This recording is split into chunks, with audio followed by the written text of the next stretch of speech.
we have today is, the first item of business is approval of the audit for the fiscal year 2017. Rhonda? There you Yes. are. On her way up there, I'd like it for the record that I asked that we not use money to have attorneys at a time like this. I don't think we need attorneys at over $1,000 an hour to interview candidates. And I want that, I'd like that to be part of the record. Duly noted. All right, Rhonda, go ahead. Yeah, Chris Clark had presented the audit at our last board meeting, and we had tabled the approval of it. Since that time, Chris and I have spoken, and I would ask that the board would approve this for a couple of reasons. First, the longer that we extend it, they will have to continue to come out and do due diligence to ensure that there were no subsequent events. So the longer we wait, the more money was going to be incurred, just to ensure that nothing additional has happened. So that's the first reason. And Deborah and I today and over the past week have been in numerous conversations with lenders. I think we spoke to 3 or 4 today, long conversations. And each of our lenders are requesting the audited financials for consideration of a loan on our AR and on our the IGT funding. So it would be very beneficial if these were not in draft form, then, because I can't give them to them if they were actually approved for potential lenders. So have any changes been made? No, ma'am.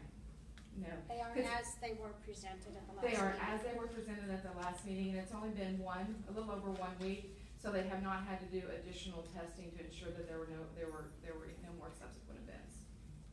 So they were exactly the same. I'm asking for approval. Any other questions? These will be presented to the, well, my sound will. These will be presented to the candidates post results of the election. There won't be Absolutely. candidates in that anymore, I suppose, but Right. Yeah, and we'll be able to push those out to the candidates. that is correct, and after they're approved, they'll become public records. And additionally, I can sit down with any of the board candidates. We'll go through all of this when we do our board education. Okay, all right, let's make sure we get those out in red prior to the initial board meeting in November. Yes, we can do that. Any other questions?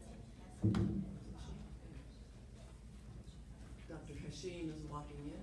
Sorry for that. Somebody's got to see patients and admit them to the hospital to keep us in business, right? Yes. Dr. Hashim, you missed my financial true-up report.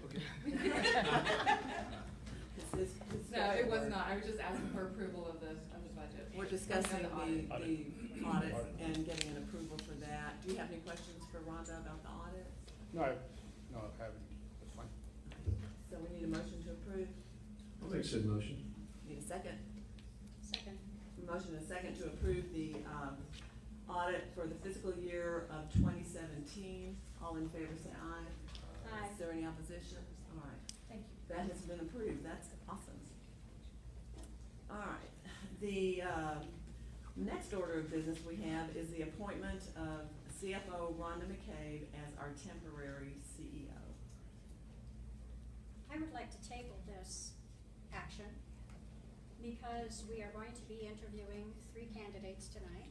And if we choose one who can start work tomorrow or Monday, for example, it seems a little ludicrous to then appoint Rhonda for a day or maybe even less. So I would like to at least table it or push it down to the very bottom, depending on what we decide after interviewing candidates tonight. I second that motion. I think it's a good idea to vote on. Jerry, are there any thoughts on that? Because I thought we were in a position where we needed to get that CEO position filled, even on as Rhonda knew, it would be an interim situation, very temporary situation.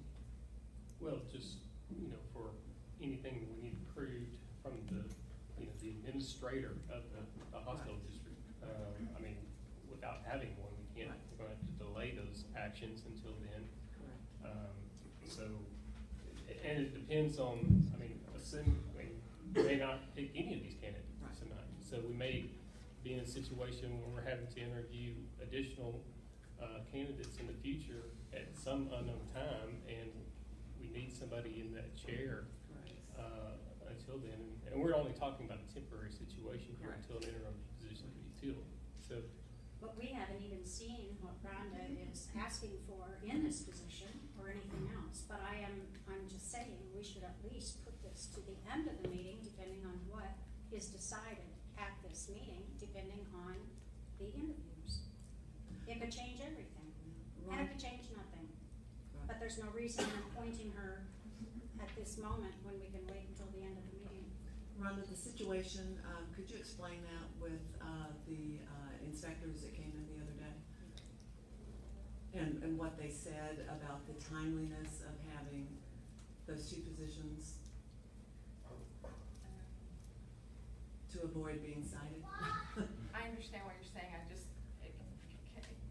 can I speak to that right now? You can speak to that, you're not speaking to the situation, you're just speaking to what you were told at an administrative level. We need a CEO, and I was told that I told her that there would be one appointed, that I was on the agenda to be appointed, and so she was fine with that. And then, immediately after that, that's the CEO position, whoever that is designated to do that, needs to put in an interim CNO. Right. And these were things that came as a result of an inspection? That is correct. Monday, Tuesday, whatever? Tuesday, Wednesday. Tuesday, Wednesday? Yes. Right. And the state was told that we would appoint today on the 1st of November. To avoid citation. To avoid citation. So that's why it's very timely that we have to do this. So I think it seems pretty clear. I think one point that, we could interview them, and if we choose They somebody. can't hear you unless you, So I'm saying if we could interview them, and if we don't choose someone, then I think we can appoint her at that time. Right. So it can all be done today itself, either way, A or B. To go ahead and appoint, and Rhonda understanding that it's interim. Right, but I'm saying, her point that can't we do that at the end of the meeting, push it back down the line in the agenda? that's what I'm saying, at the end of the meeting, I not mean, right now. we'll know in sometime in the near future that whether or not we have any of these three candidates are a good choice, and if not, now if they come in and say they can only come in, whoever candidate says, okay, I can only come in 1 month, then we know exactly how long to appoint Rhonda, and, so that way it's a very clear picture. So I think we should probably wait till this interview is done, and that's my opinion, then we can just appoint her for whatever duration we need to pad the Right. gaps we have. And she'll be retrospective to whenever, because she has been acting as a CEO. She has been acting as a CEO the last couple of days, I know that, I haven't seen her Right. acting as a CEO. She has been. So I would suggest, that's my suggestion. Okay. So, we can move it to the end, but we have to appoint a CEO tonight Yep. that will be in that capacity tonight, tomorrow, and moving forward. Sure. So that's just something we've gotta make clear. Right. I think we Right. have to have it. Right. And I that's think why I we- made that clear with my Right. motion. Right. Well, we'll just move that a little bit further down. Okay. Deborah, you have the extension of the consulting agreement. We had previously, or the board had previously approved an agreement with Cornerstone that was soliciting financing for us. And if you might recall, we had a very short exclusivity period. We wanted to see what they could produce as far as their exclusive right to bring financing to us. I know they've sent out at least 12 pretty detailed packages. Rhonda and I have had multiple phone calls providing additional information to potential lenders on different types of obligations, including someone who might fund, entities that might fund the IGT payments on a rolling basis, which would take a huge pressure off of it. And so we've seen enough from Cornerstone to believe that we should extend their exclusivity. We would recommend for another week, depending on what kind of proposals, if any, they bring to us, and what kind of progress, if any, that we believe they've made. With the idea being, if we get proposals to bring to this board, then we can decide to extend that again. We want to keep the pressure on Cornerstone to keep bringing people to us and trying to get us proposals to bring to the board that we hope can alleviate and bridge financing. And so we're just asking for an extension to the next board meeting, which I think is scheduled for the 8th. Might I inquire if there are any fees for this extension? There are no fees for this extension. The hesitancy on Cornerstone part is to continue to bring us people with no protection, and all we're asking for is to give them that protection until the 7th. November? Then November, no additional money. We're not paying them another dime until they bring us something. And they're somewhat confident they're going to find it? A lot of people are talking to us, and a lot of people are asking for information, so we think, it's good. It's not radio silence, it's not crickets, and they seem pretty confident that they're continuing to push and believe that they're gonna have something for us, if not late this week, early next week. Proposals, for the board to consider. So the timeline would be, if they do find the financing, then we get a proposal by the 7th, then we'll consider their offers. Well, the idea would be that they understand that in order to be, the time deadline for this board to have on the agenda to consider financing proposals. And his goal, and we'll see if it meets it, his current goal is to get us something to consider at the next board meeting. I don't know that we'll have them. He seemed confident that we would. That's the reason but I want to keep the pressure on. So one more week of exclusivity, and if it turns out we don't get something, we can come back to you and tell you how far they think they've gotten, how close they're getting, or do we need to go talk to somebody else? And those would be our options at the end of the agreement. Yes, sir. You've heard the discussion. Do we have a motion? I'll make the motion. Dr. Machine, do we have a second? I'll second. Patrick? Okay, all in favor of extending the consulting agreement with Cornerstone until the 7th, which is next Wednesday, I believe. Say aye. Is any opposition? All right, very good. We will move forward then.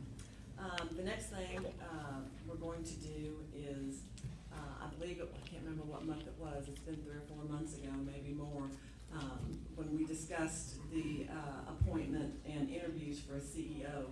Dr. Hashim was very eloquent when he said we've got to have multiple candidates. So Dr. Hashim, we are doing as you said. The doctor is always right. We do have 3 candidates here this evening. We have Mr. David Cree, we have Brad Morrison, we have Stephen Smith.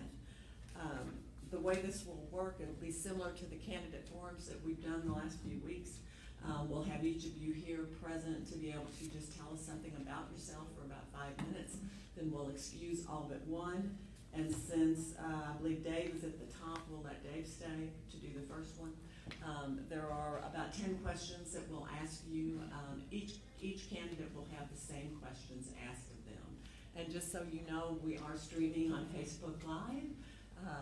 No pressure. And so we'll get that started. So I'm going to ask, let's see, Brad and Stephen, if y'all could just step outside, and we'll let Dave have it. And if you'll come up to the table right here.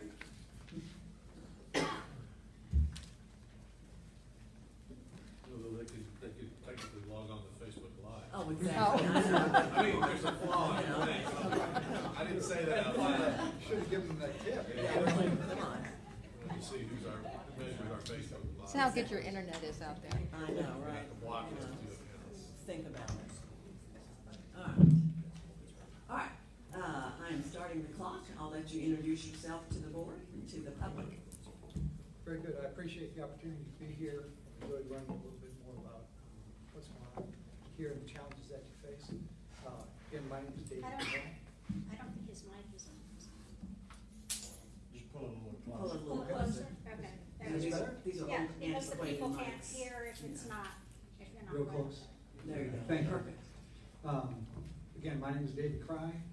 Whenever somebody says, tell me a little bit about yourself, the first thing I have to say is, to stay out of trouble, is I'm a husband of 26 years and a father of 2, 18 and 14. And I'm a little bit distracted. My 14-year-old's on his own this evening.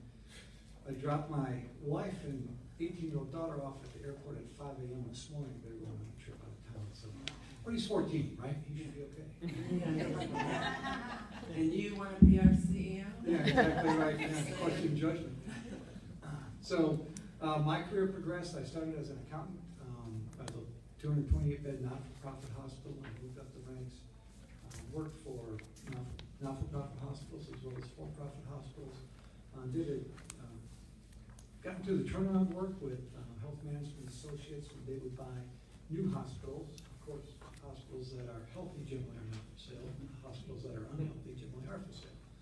So that gave me great exposure early in my career, and it was a great opportunity to learn some from folks that who've done it and done it very, very well.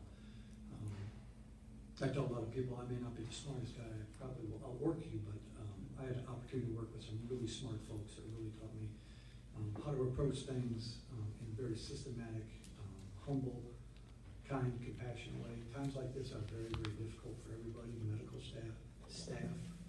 I think communication is a big, big part of removing fear from the situation. And then straightforward and honest communication, I think, is essential with your medical staff, your staff, board, everyone involved.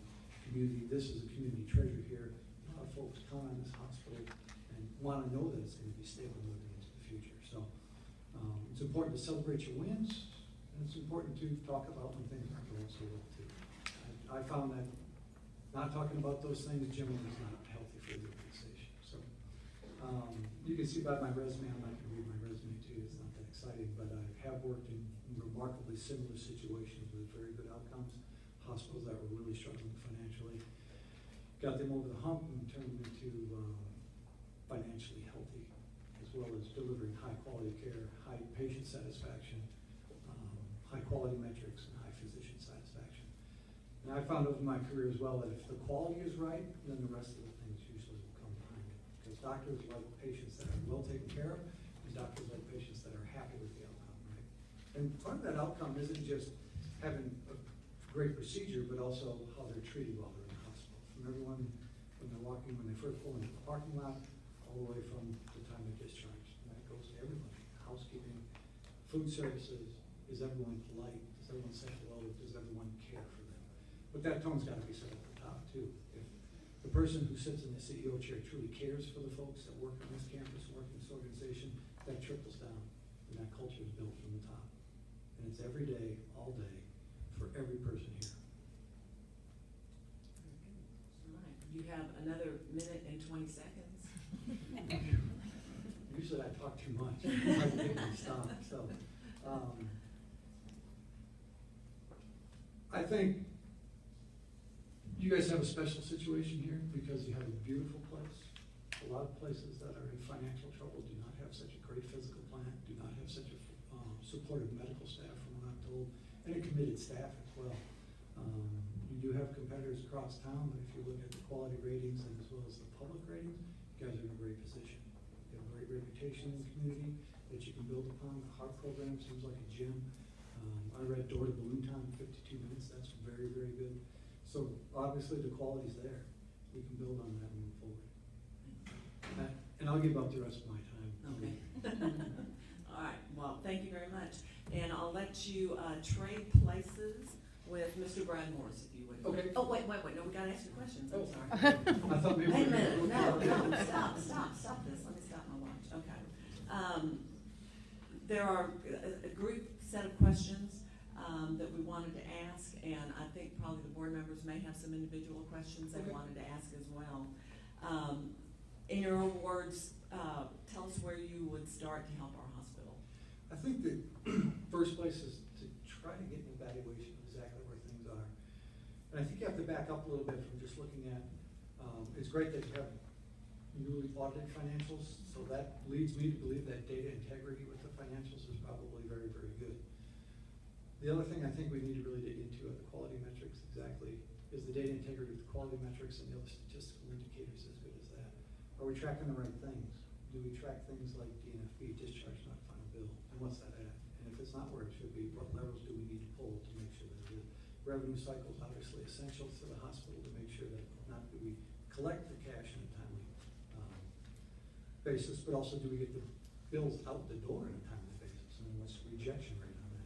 So once we have that data, and also then we need to compare it to what are the gold standards in the industry, and if we're not meeting them, why not? And I found that it's generally not a people problem, right? People come to work, they want to do a good job. Usually what I found is that maybe we don't have great systems in place, or we haven't set the expectations. So again, I think changes will have to be made, and that's usually very, very tough, right? People don't like change. People like to come to work, be comfortable, and do the same thing they've always done. So as we approach change, I think, again, communication is the key. I think that making sure that we have a lot of communication that's very transparent, but also the the form of communication, I believe in kind of face-to-face approach with the docs and then with the rest of the staff being out of the office a lot, communicating, and also gathering information that way as well. What are the key things that they feel wrong in the hospital? Do we have a employee committee that helps drive decisions? So is there a group of non-leaders in the hospital? When I say non-leaders, non-director level folks or administrative level folks that have a committee where they can voice their concerns to the administration or to the board directly. Those kind of things I think are essential so everyone feels like they have a voice as you go through these tough times. And then also as we find things that need to be fixed, communicate clearly what we're trying to fix, what we hope the outcome will be, what the expectation is, why we're making those changes, and do it, again, as compassionately and kindly as possible, because nobody wants to be in this situation. And it's nobody's fault, no one individual's fault that they're in that situation. So I think respect to everyone is key when things are this tough. Did I answer the question okay? I thought you did. Okay, the next one, how do you see our hospital changing in the next 2 years?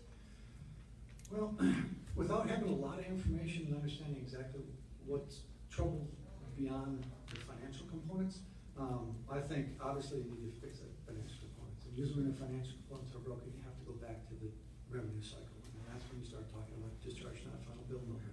Is that number under 4? Or is it 3.8? That's a pretty comfortable number. Is it 4.5? Not so comfortable. It's over 5? Oh my gosh. Then we're on fire then. So, and then what are our days in AR? What is our clean claim rate? Is that 92, 94, 96, 98%? It's 95 and above, we're in pretty good shape. It's 97%, we should have an ice cream party because that's outstanding. If it's 91 or 90%, uh-oh. If it's below that, then we're on fire again. So those are the things we have to have the data so we can understand exactly what levers to pull and where to put our attention. So I think that would kind of be the thing that I would see improving drastically and hopefully very quickly. And that really will help build financial strength for the hospital. Once you have financial strength, then you work on exactly, improving during balloon time. You work on the things you can brag about, things that the physicians are going to be really, really proud of. And I think you have to have a communication two-way street, so they help set the agenda as well with the board of where are we going to allocate our resources. And I think we have to concentrate on maybe 2 or 3 or maybe at the most 4 major initiatives at a time. I think if you have more than that, you're really not going to get a lot done, right? Everyone's too distracted. And it's tough to pull off major initiatives anyway, so let's stay focused, but also build a Gantt chart, build a timeline. What are our milestones and those major initiatives? And when we reach them, let's celebrate them. If we miss them, let's figure out why we didn't. But I think if you track them and you have a high degree of accountability without the finger pointing that usually goes on when you talk about accountability, but rather a coaching or mentoring approach, I believe that my role is to help everyone be successful. Because if everyone here is successful, we all look like superstars. Very good, thanks. We need superstars. All right, what are your 3 biggest accomplishments in your career? Boy, I'm proud of a lot of things I've done in my career. I think, turning the hospital in Paris, Texas from a $15 million loss to a $12 million gain in a 1-year period, that was a lot of fun. It truly was. Great medical staff. Again, you can't make the turn without the medical staff being fully engaged with that communication, being really clear. The other thing I think that I'm really proud of, and it's not really a point, but something that I developed over time, was the communication. So what I like to do, especially when things are really, really rough, is make sure there's a once-a-week newsletter that goes to every employee, understanding clearly that as soon as we send it to every employee, it could be in the newspaper. So obviously being careful, but celebrating wins, talking about what we're doing well, talking about what our focus is going to be, what the major initiatives are, talking about them having a voice, initiating employee committees at every hospital we've been in, so all employees feel like they have a voice, that they're represented in the process, and then also communication with physicians, a lot of face-to-face communication. Again, not one for spending a lot of time in the office, like to be in physicians' offices, understanding what their concerns are, what we're doing well, what we need to focus on. And then talk to them too, how can we bring their pals from the competing hospital across town? How can we get them to come over here?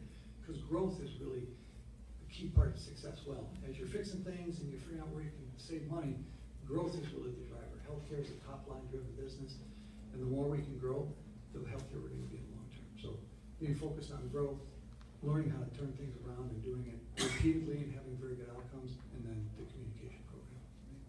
Thank you. Would you rather be feared or respected, and why? I wouldn't imagine anyone would want to be feared. But I think that respect comes from people getting to know you, people getting to trust you, spending time with people, and then if you say you're going to accomplish something, get that accomplished. So don't make promises you can't keep. The old adage, under promise, over deliver. It's rare that you'll hear me say, we promise we'll get that done. You'll hear me say a lot, we're going to do everything possible to get that done. The other thing is to figure out what are all sides of the stories, right? When people come and say, we need to get this done right now, well, let's broaden that funnel a little bit and understand other people's point of view as well. So respected by far, and I think respect comes from working as a team, giving people a voice, and helping them. So in response to that, what are 3 things that you disliked most in your employment over the years? That's a great question. That's one I've never been asked. Normally I generally really enjoy my work. Things that I dislike is when we can't get things accomplished, when we believe we have a path to success and we get knocked off path maybe internally, where we don't have everyone committed. And I don't want to, again, point a finger. I probably take the blame more than anybody else that we're not having everyone committed and figuring out exactly who's on the team, who's going to move forward with us.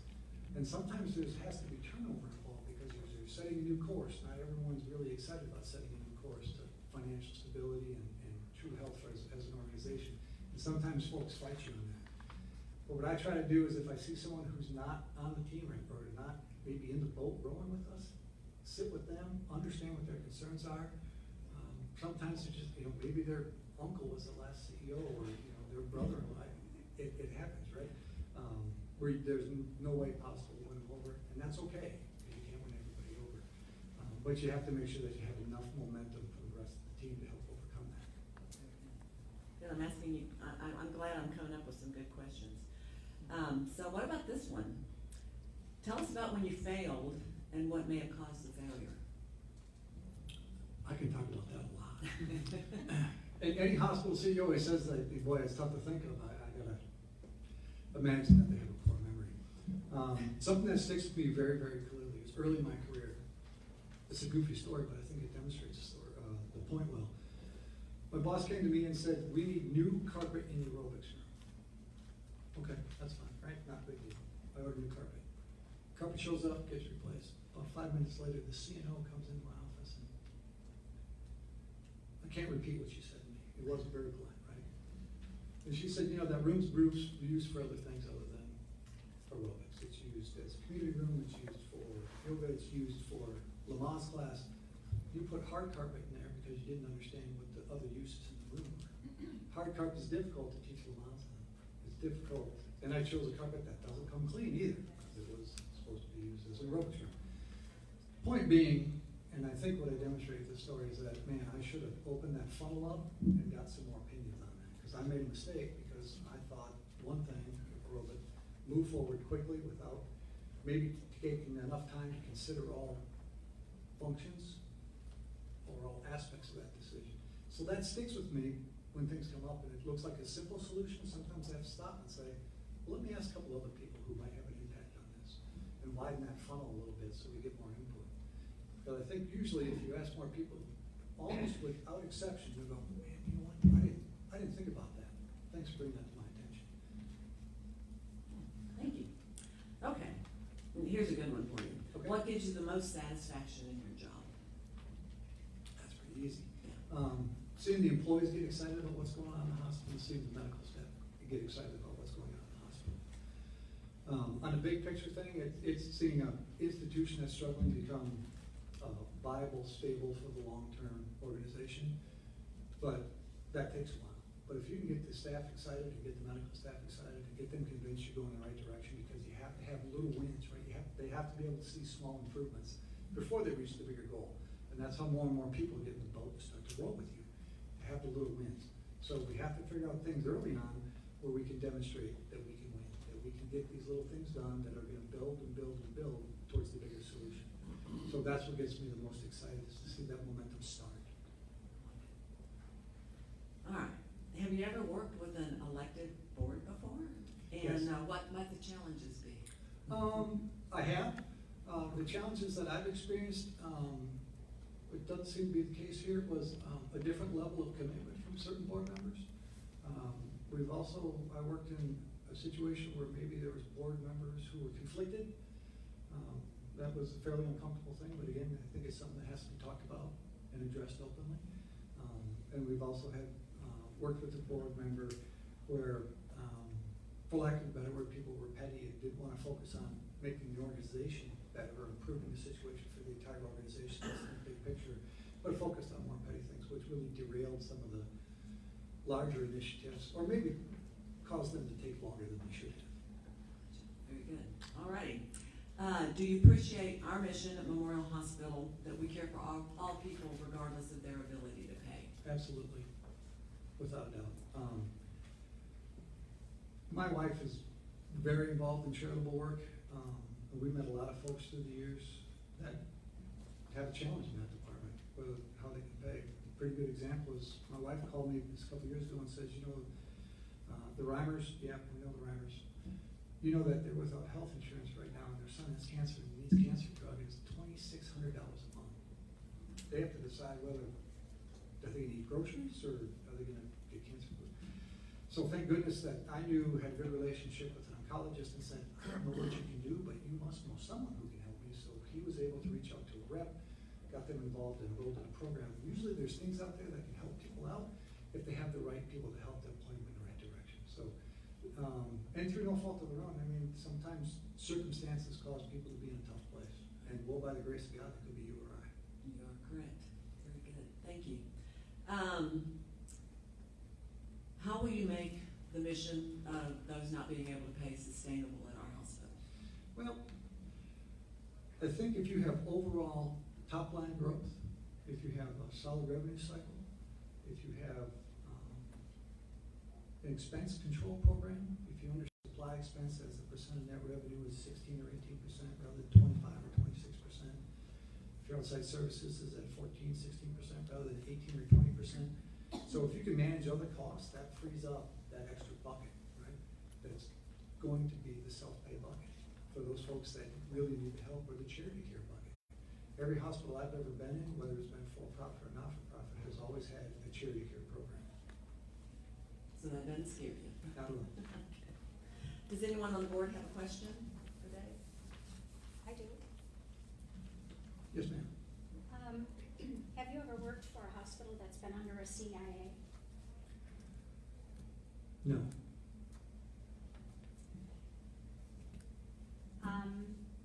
How much time would it be before you could take this job on? Well, I heard you say earlier someone who could start tomorrow. Unfortunately, I didn't bring an extra shirt. But if you want to see me here tomorrow morning in, you know, the same outfit, I literally could be here tomorrow. Might have to figure out how to get my son to school, but you could work something out. But Monday morning, the timing's pretty good, so I would say immediately. Have you ever worked with CHC or Nacogdoches Smith or Kelly Hart? No. No.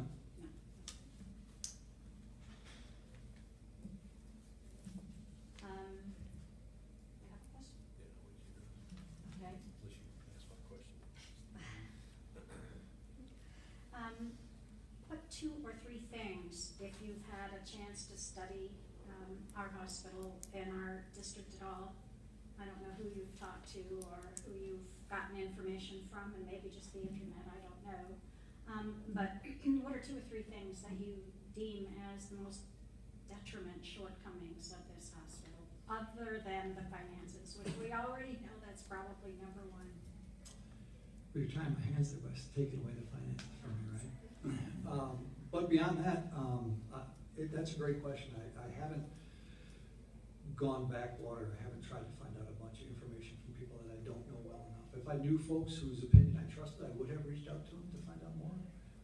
But I don't know anyone in this market that knows this hospital well enough that I thought I should have my opinion skewed or formed by what could be misinformation. So, to be honest with you, I'm not certain.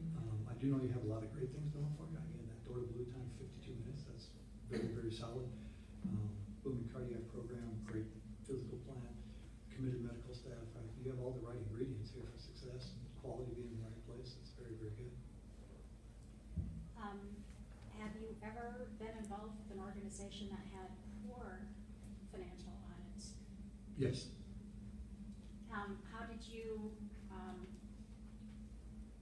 explain, I mean, what were the solutions for those? Did you work with the audit companies? Did you work with the staff? Did you get new staff?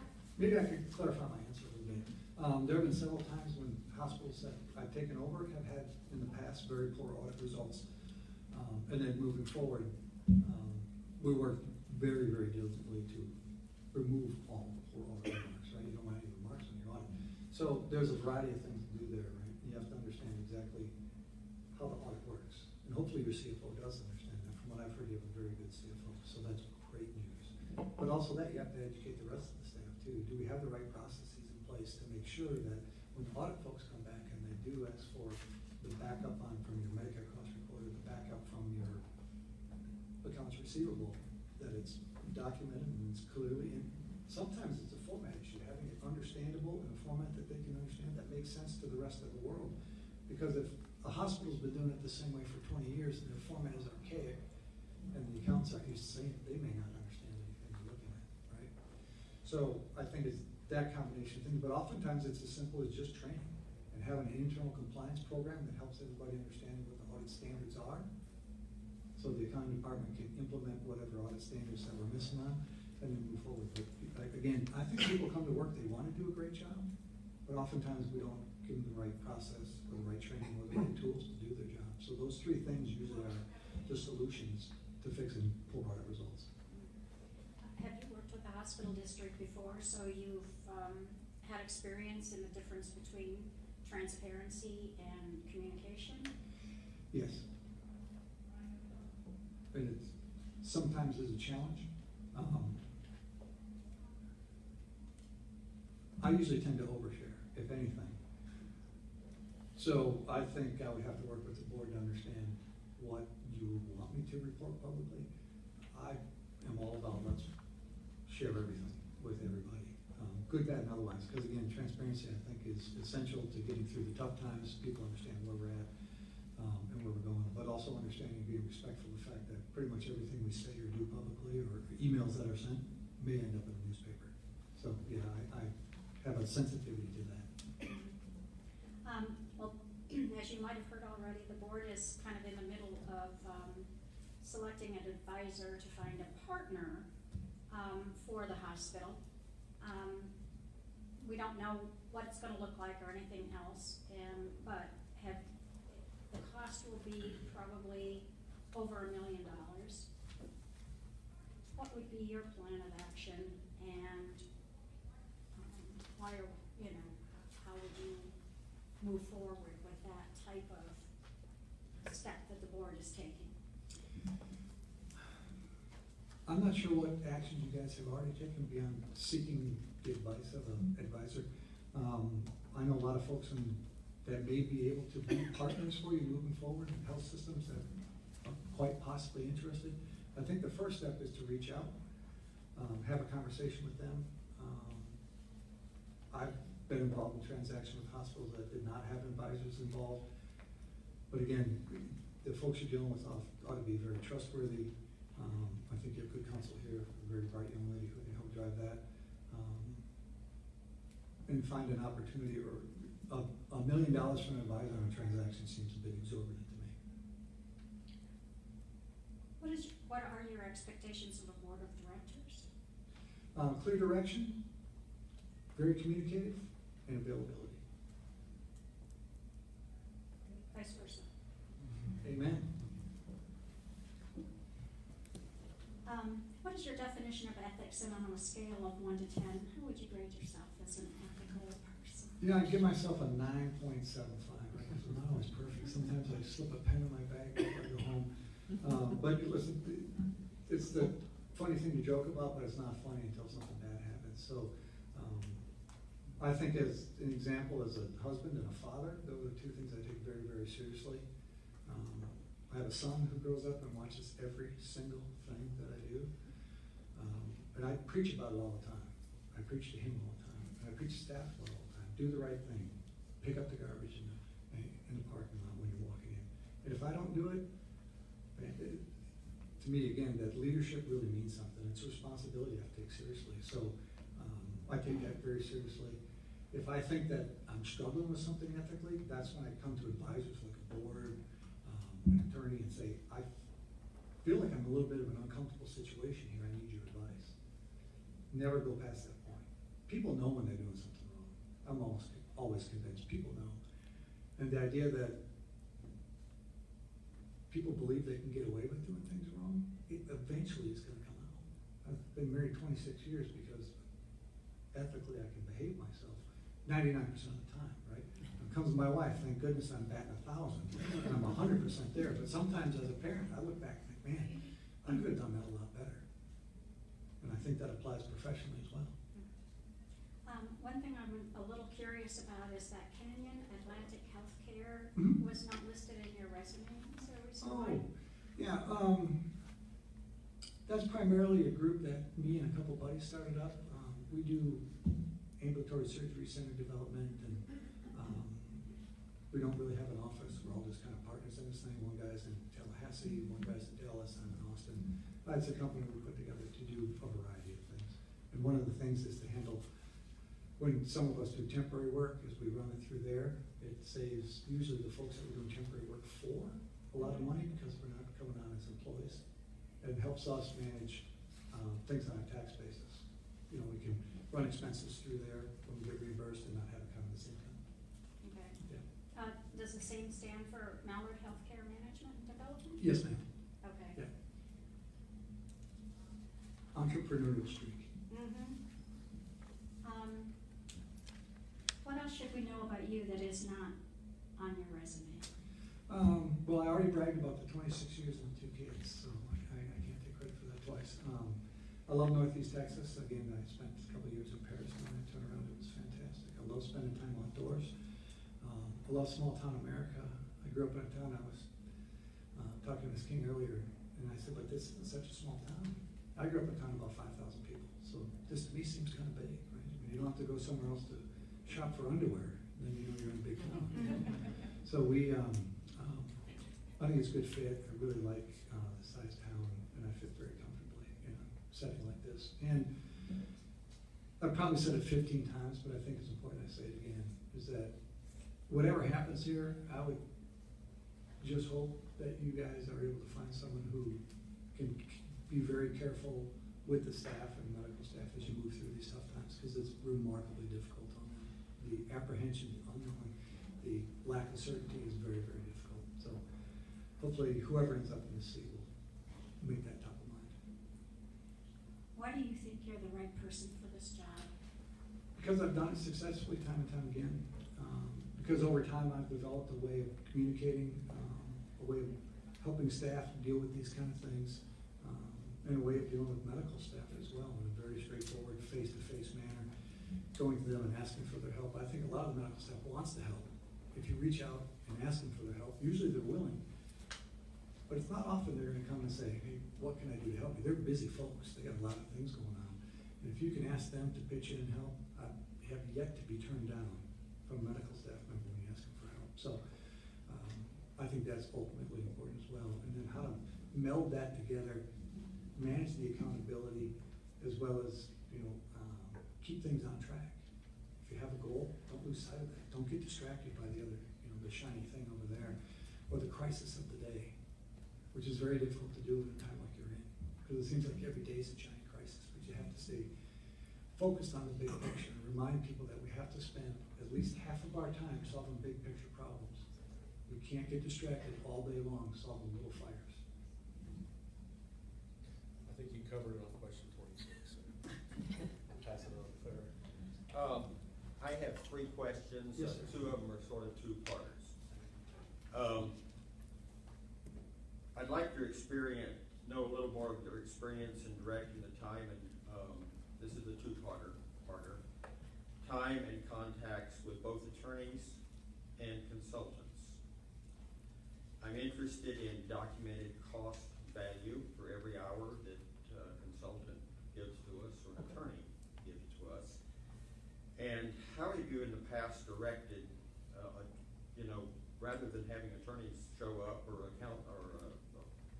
or consultants, how have you managed and made sure that you have documented the cost and worth of every hour we're paying for? Great question. I think I understand. So the first question was, how do I document cost? Versus value. Value, okay. Well, you hope that you have a return on every investment you make, right? So, sometimes consultants make sense, a lot of times they don't. A lot of times attorneys make a lot of sense, although that cost can get away from you pretty quickly as well. So, to me, it's pretty simple. Keep both of them on a short leash, understand exactly how many hours they're working for you. Don't wait till the end of the month and go, oh my God, it's 175 hours? What happened, right? Especially when times are as tight as these, I like to have a report.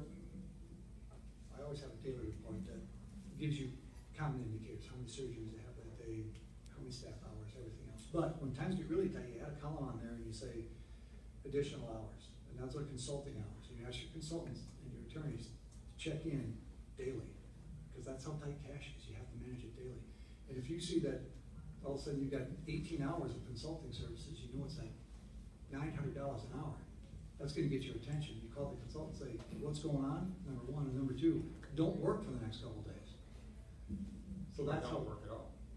Right, or just stop, because I can't afford you anymore. Now, usually there's a value there, right? But to get that back, then I expect a weekly outline of a report. What accomplishments are we making towards the total scope of service? Scope of service is what you here to accomplish for me, right? How are you adding value to the organization? Are you helping me install a labor management program that's going to help me manage labor hours per patient day from 15 to 12? There's a huge return on that investment. If they're here, you know, if it's PricewaterhouseCoopers coming in with 3 second-year grads and they're going through your financials and trying to find a hole, man, that's worthless to me. So I think you have to, number one, be in tight rein, right? And then number two, understand exactly what that scope of service is. You've answered the question. Okay. The next concerns CNO, nurse operating officer, CNO and CMO. Both of them need to perform their duties. Do you understand what the duty of a CMO is? It can be a very short answer, and the CMO who's an employee or receives should be trained and do procedures that he or she is responsible for doing. And do you think a CNO should know exactly about the quality throughout the entire hospital without looking for excuses, and is able to work with the staff in a non-toxic environment? That's a really easy question, thank you. Absolutely, the CNO has to know the quality throughout the entire hospital. The quality reporting structures can report directly to the CNO, so she has to be intimately engaged, and I would be disappointed if the CEO wasn't intimately familiar with the quality metrics of the hospital as well as the CMO, because he should have some involvement there as well. I do understand what the CMO does, although I do find in different organizations their roles vary a little bit. So I think, again, you have to give them some direction, have a job description for them so they can have a performance review and you understand I exactly. agree, they have a very tough job managing their colleagues. Correct. Yeah. I understand that what Jeremy Smith does, he represents the physicians, but I would expect that the CMO, and you know what the duties of a CMO are to manage from the hospital point of view. Correct. And you understand their procedure, and if you were a CEO, you would enforce it. Yes. My last question is communication with the board. Yes, sir. Total contemporary communication with exactly what's going on. My frustration is when I hear something on the street before I hear it as a board member.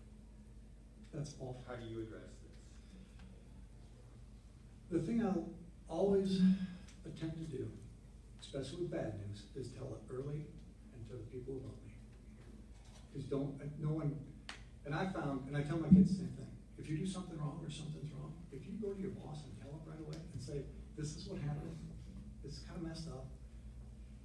Hopefully, we have a plan to fix it, so it won't happen again. These are the folks we're gonna retrain, this is a process we're gonna fix, this is how we're gonna address it.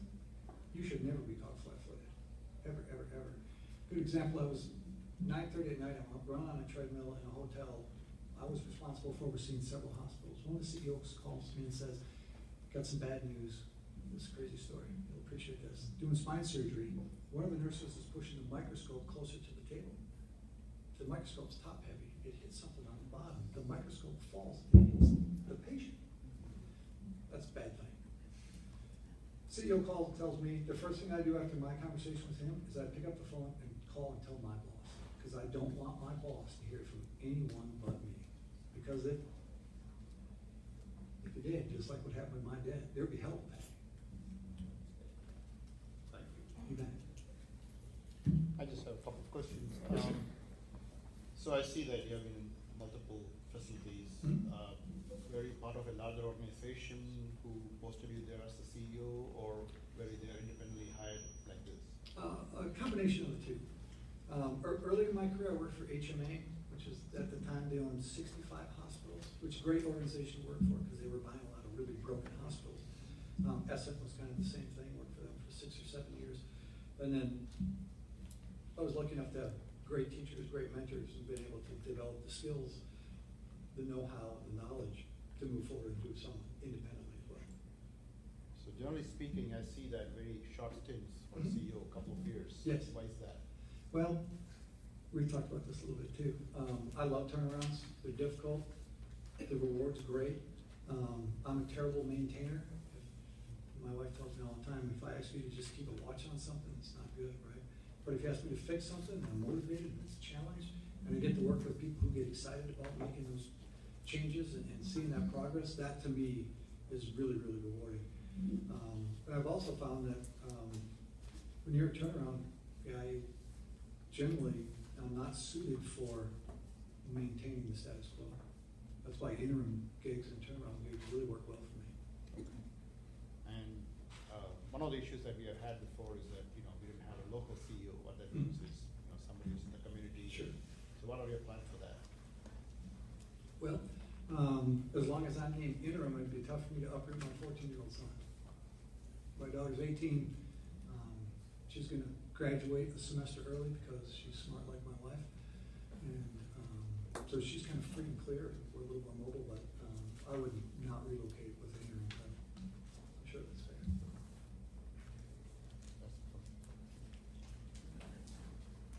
Very good. You actually sat on the witness stand for about 24 minutes. Good job answering those questions. Thank you. Appreciate it very much. So that concludes what we wanted to ask you. Okay. And at this point, I would ask you to trade out with Mr. Bratton Wells. Okay. Thank you very much. Can I ask a Yes. housekeeping question? No, there are no stupid questions, right? No, it was a housekeeping Housekeeping. question. I didn't say it was Housekeeping. stupid. Yeah. Should I hang around or should I head back to the house and just wait to hear from you by phone? That would work, whatever you want to do. I mean, because we will deliberate after all of this happens. Okay, And we can give you, we'll give you a call, let you know soon. fantastic. So if you've got to get a kid to school in the morning and you've got to drive to Austin, Yes, ma'am. I would advise you to leave. Thank you, Gary. I appreciate that. I really do. And I will send them Mr. Morrison. Okay, very Thank good. you. Thank you so much. There It's is nice no to meet you. straight road to Austin. Yeah, there's no good way between here and there. I know campers. Yeah. No straight road. My only saving grace is I drive a four-wheel drive truck with a bar, and so when I hit the deer, Yeah. not if, but when, I should be okay. Boom. Thank you so much. Thank you, we appreciate it. It was nice to meet you. Nice to meet you all.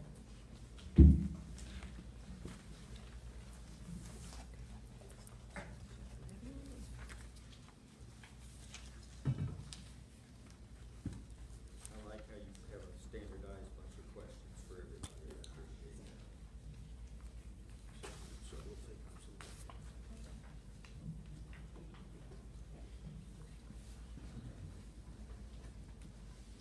Use a restroom for a short break.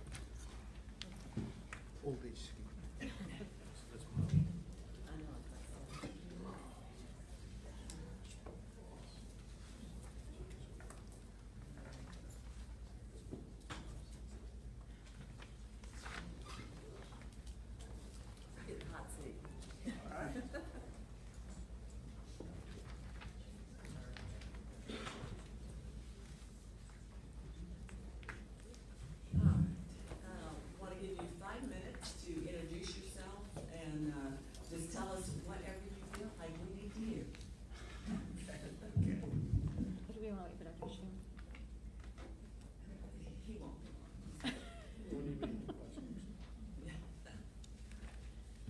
first, thank you for having me back to Nacogdoches, and I am truly honored to be here.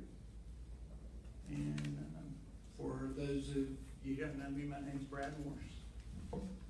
I grew up in San Angelo, Texas. My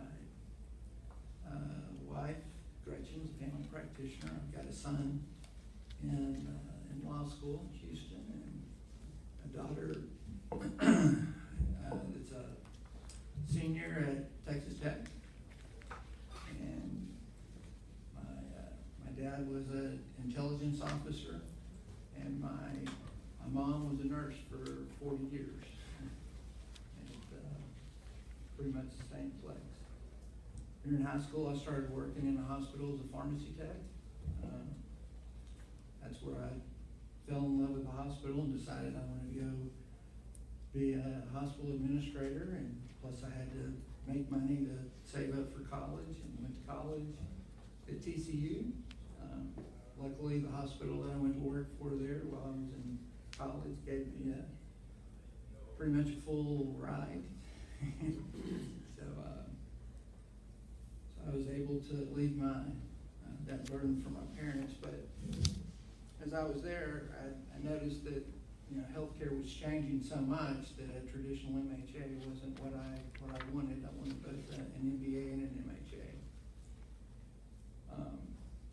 And the only place that had one at that time was in Houston, and plus they had a fantastic medical community that we could learn from. And so I got to see it at its very best, and I got to see it at its very worst. And then after that, I went to work for HCA in McAllen, Texas, and proved myself as a pretty solid executive there. And from knowing those people, it just kind of took me all around the country with different spinoffs, different in a lot of different places, different formats, different financial situations. But it kind of seemed like I always got the call to go to the place that needed the most help. And so I got into the turnaround situation, at least 5 times. And then I started enjoying being in the university setting, trying to get the colleges to work with us, because that was the easiest way to get employees and physicians to work with you. So, with that being said, I really kind of think what sets me apart from other executives is my ability to pretty quickly establish relationships and then work with those relationships across all the different lines of the hospital, medical community, and more importantly, the community. With that being said, it always takes the medical staff to bring in the patients. So my best success has been with just doing that. And in a pretty short time, if you do it right, you can always bring those people to the table. You can bring the community to the table. And for instance, in Pampa, I went there knowing there was going to be a lot of hard lifting to do, but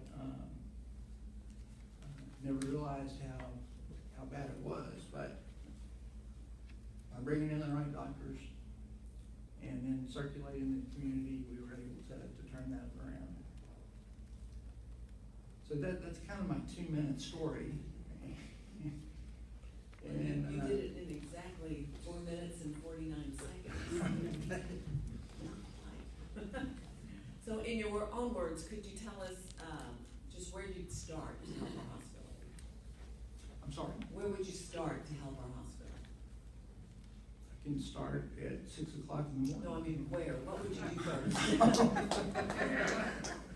What would you do first? there's a lot, and for those of you who don't know, I've had the benefit of being here before. And so what I have to say may be a little bit personal, and so I hope you can understand that, but there's a lot of things that I think need to happen at this place. And when I came here, it was a little bit disjointed. So I think there's a lot of communication at the board level, at the medical staff level, at the employee level that needs to happen. For instance, when I came, I was able to meet with a whole lot of doctors, independent doctors, employee doctors, contract doctors, even doctors from the medical center. One of the medical center doctors said, I sure do wish you'd come, but you need to get those doctors at Memorial to refer to their own surgeons. They've got great surgeons, and I just can't keep up. So the common theme was nobody really cared. Nobody really paid attention to what they needed. And so I just kind of gave up. They truly want the hospital to be successful, and I do believe that. But I think I personally would need to go out to the doctor's offices and see them. And then do everything I can to make them successful.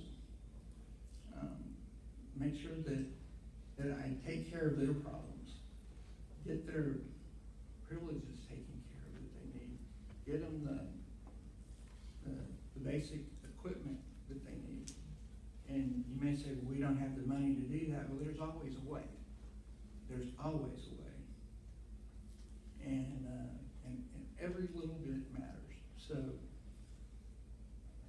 and I would even try to go to the doctor's outside meetings and see if I can speak and take questions, just even circulate, because I took away from that's what they really need. And then provide them with some transparency, tell them what's going on. And then that would lead into the board as a whole. I think there needs to be transparency from the board to the medical staff, like I said before, and then ultimately to your biggest marketeers, the employees. I had one of the employees say, I'm glad you're here because I need somebody to listen to me. I've got a problem. And I said, well, what is it? Well, we're not billing right. And there's things that we're doing that we're not billing for. And I brought them up and they said, don't worry about it. We'll take care of that later. Well, that later never happened. And she was pretty upset about it. And so I think all that needs to be looked at too. And so that's why I said there's a lot of stuff that has to happen quickly. But those are the things that I would start with. Gotta watch our time here. How do you see our hospital changing in the next 2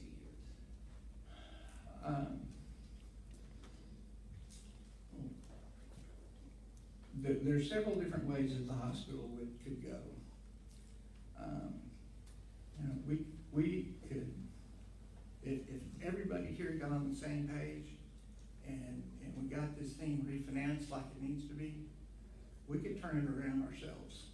And I'm not saying not get partners, because we're going to have to get some kind of partners, not necessarily somebody that's going to manage us though.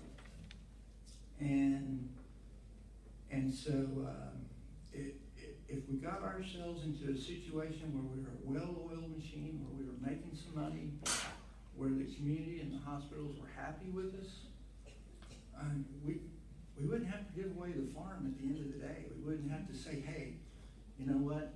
Let's sell it out to the first person that comes by. And we could pick it out.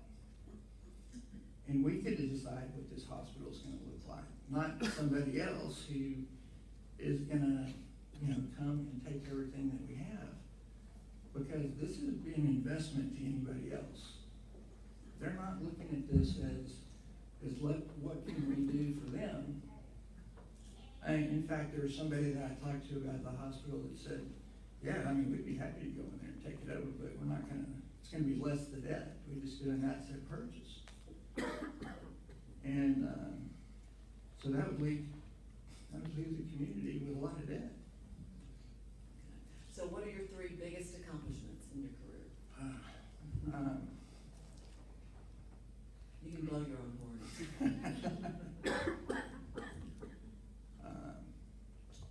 Starting my own company, and then unfortunately having to unfold it. And I take it you're talking about professional. Sure. Well, whatever. That's okay. I think I did a fantastic job with some of the joint ventures that I put together that are still out there today. And then Panther was a very good accomplishment that would mirror what I think would need to happen here. So what are 3 things that you've really disliked in those positions in the past? It wasn't necessarily that I minded the heavy lifting, but sometimes I had to go in and do some things that weren't necessarily fun.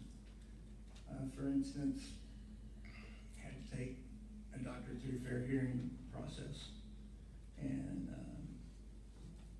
you know, the way I look at doctors, even if I personally don't like them, I really appreciate what they've done. You know, it's kind of like somebody in the military. They've really given something of themselves to get where they are, and they're typically the smartest kid on the block. So that's who I want taking care of me when I'm old. Having to tell some employees that we're going to do everything we can to keep your job and then downsize. However, I've always been lucky enough to not have to get rid of the full-time employees. It's usually just the PRNers or part-times, and then if there's jobs that are eliminated, we've been able to find them somewhere else. So that's never very much fun. And then I've not liked that sometimes when you're going down a path that things change on the political landscape, and you have to follow that and do what's best. We can relate. Would you rather be feared or respected, and why? I don't ever want to be feared. I would much rather be respected. And you know, I was in that line employee position for 10 years. So I understand that mindset.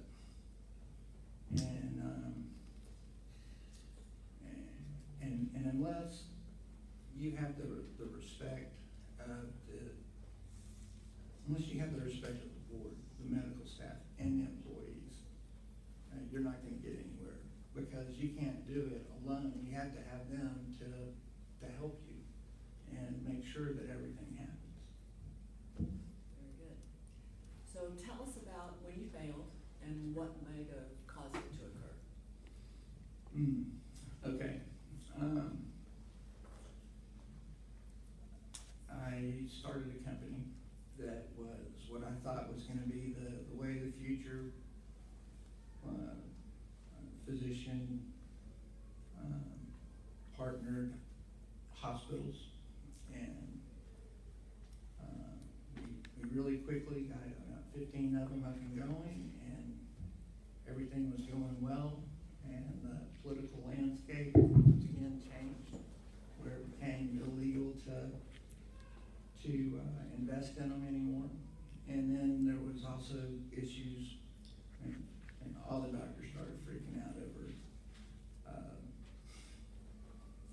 issues and things like that. So, you know, lenders were less likely to give us money. In fact, it pretty much that well dried up. So, that was my biggest failure, if that's what you want to call it, and, Okay. So what gives you the most satisfaction? That's a good question. well, I didn't realize this until I'd actually turned a couple hospitals around, but when I can take a hospital and the first thing that happens is these quality scores start going up, and you start getting awards for things that you really didn't plan on getting awards for. When you take that hospital that has just lost money forever, and all of a sudden you have a positive bottom line, I get a charge out of that. And probably the most fun is thinking, okay, now what's the hardest thing I'm going to be able to get at this hospital, physician-wise, and go out and be able to bring them in. Very good. Well, have you ever worked with an elected board before? The short answer is yes. The long answer to that is,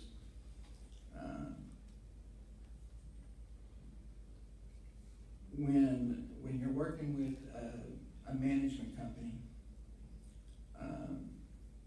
you're really, even though you're reporting to a board, you've got another company in between you, and I think you understand that with what CHC was like. And so even though you're reporting to them, you're really not. You have to do what your boss, the guy that's signing your paycheck tells you what you have to do. So, you know, we have our mission here that we care for all people regardless of their ability to pay. Are you familiar with the charity care, and do you embrace it? yes. Which takes me to the next question: how are you going to help us continue that mission? Okay. Yeah, once again, with everything, there's always a way to take care of the patient that doesn't have the means to take care of themselves. I'll never forget one night, some guy got bit by a snake, and he said, I'm not able to get insurance. I don't know how I'm going to pay for it, and I can't qualify for Medicaid. And so we called his boss up and said, can you fire him? And then automatically, you know, he could do it. Now, I can say that publicly, even though it was a little bit underhanded, but I mean, that's why I said there's always a way to take care of these patients. You just have to think outside of the box. And then if you have to lose money on them, you have to lose money on them. But you know, sometimes when you have to transfer those patients somewhere else, it's tough. So you want to try to keep those people here that can take care of them. So you don't necessarily have to have any of that out-of-pocket expense, if that makes sense to you. And beyond that, you know, the more volume that you have, the more money that you make, the better able you are to afford that. And so by getting the doctors who want to come back and getting the people in the community who want to come back to this hospital, I really think that the algebra will work itself out. Said the A word. Algebra. Well, we appreciate it. I think other board members have questions as Sure. well. Thank you. Have you ever worked with a hospital that's under a CIA?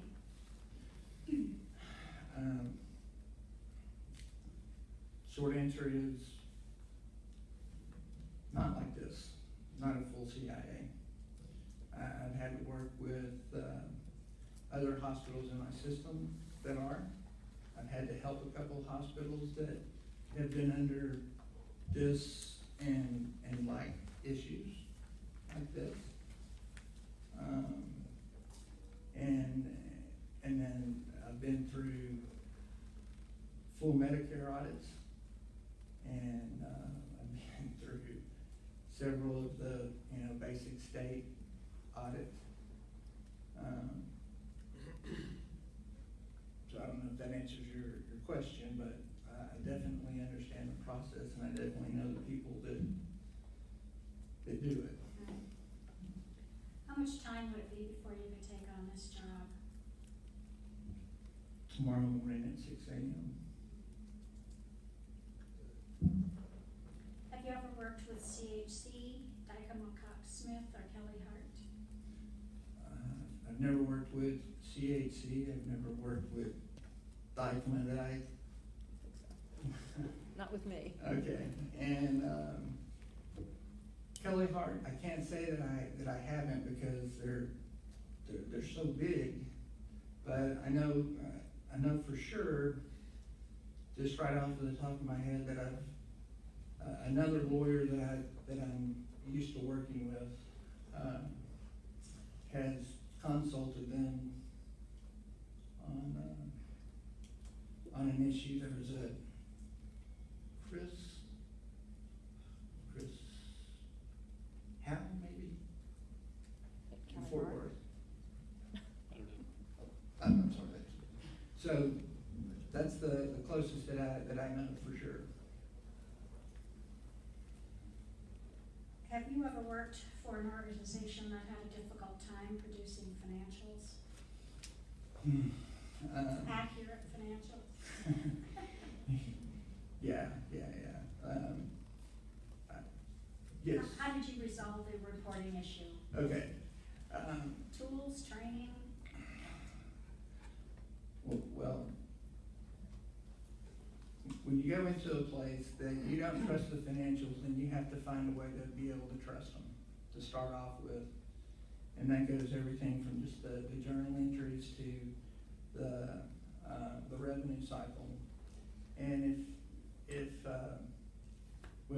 say for instance with the revenue cycle, there's a company that I know that comes in and completely trains all of your staff on how to do the billing and collecting, make sure the processes are sound. If they're not, put it in place. They guarantee you at least a 10% pickup, and charge 3% off that. But there's always more to it than that, because I also feel like it's great for them to come in and do that, but they also need to go back and do historical billing. And if there's bills that need to be rebilled, why not try to get paid for what you've done? And then also, if you do that, then you can redo your cost reports. And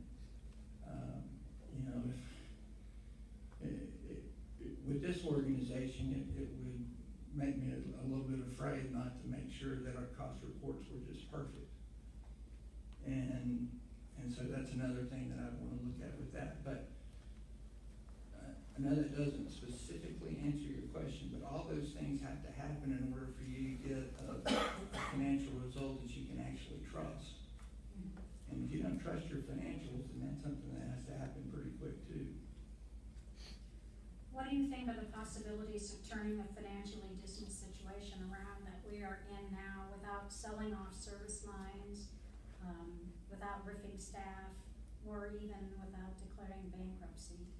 You have said more than once, there's always a way. There's always a way. And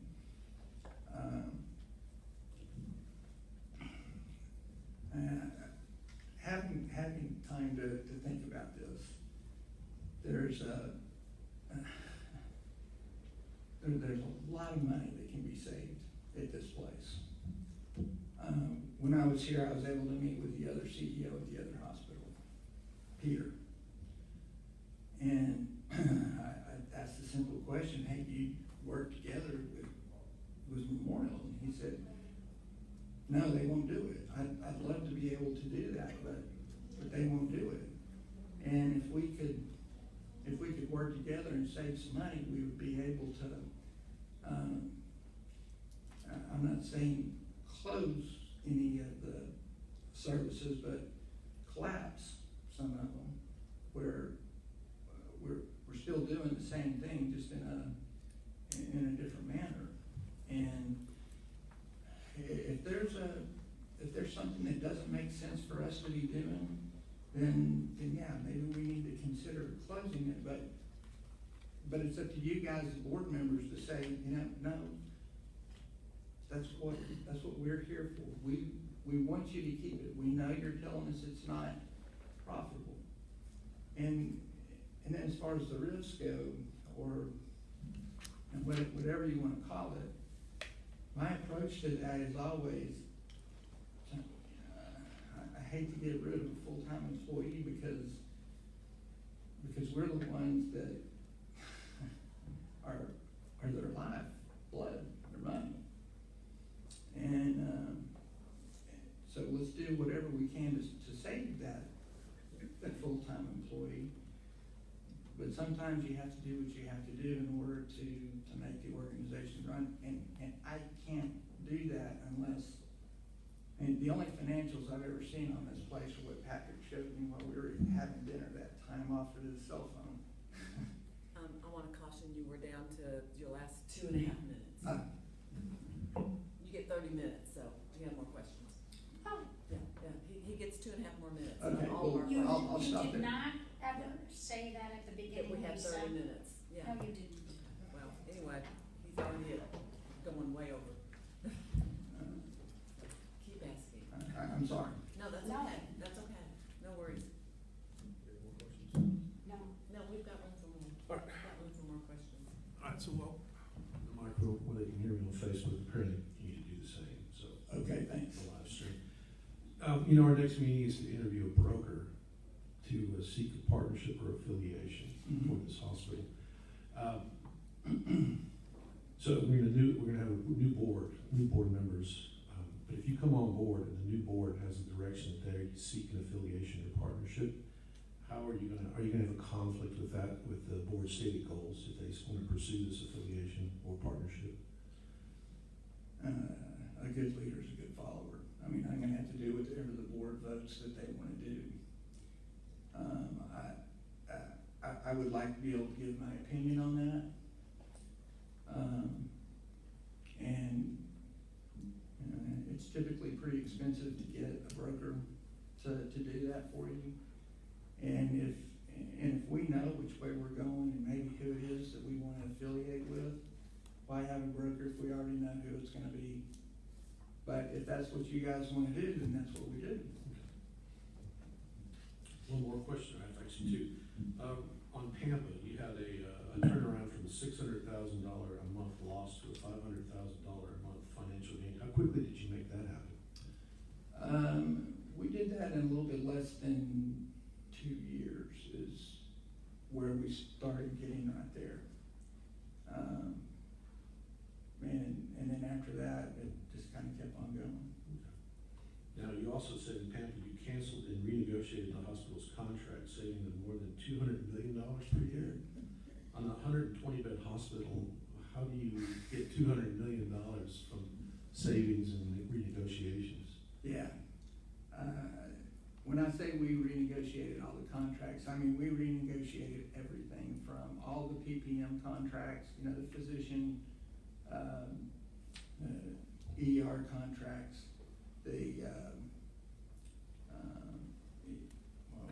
all the payer contracts, but that didn't enter into this. So we went through contract by contract, and we even found some contracts that were things like cutting grass for doctors' offices. So that is how I did it. I sat down and looked at each and every one, plus I signed every check going out of that place. Not one check left. And that allowed me to find all those little things that you never find. And that's one of the things I would do here to do that same thing, because I guarantee you there's contracts or expenses that are leaving this place that just fall through the cracks. And that's it. That's at every hospital in the United States. Okay. Those are my 3 questions. I have 3 questions in the interest of time. The first 2 have sort of 2 parts. Basically, your experience in directing the time in contracts with attorneys and consultants. I'm interested in documented cost versus the value. Okay.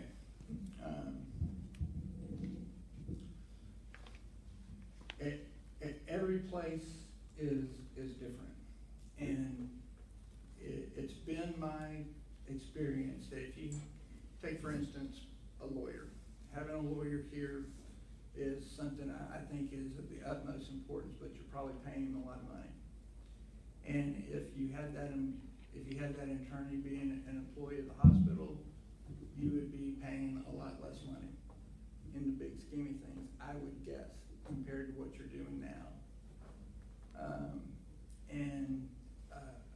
A lot of the times, the CEO, the CFO are the ones that, and the department directors are the ones that need to be negotiating the contracts. And then once that contract is negotiated, lawyer needs to look over it and make sure that it's, that you're protected. I'm talking about managing the time of an attorney.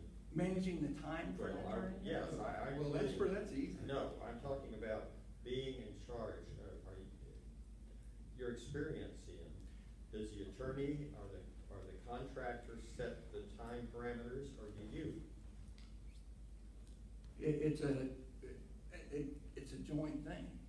I say, listen, how many hours do you think it's gonna take you to do this?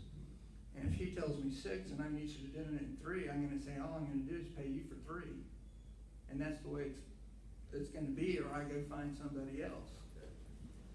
Sorry, I didn't understand. Okay, that's fine. You answered. I'll word it differently next time. 2 very important positions are the CNO and CMO. Mhm.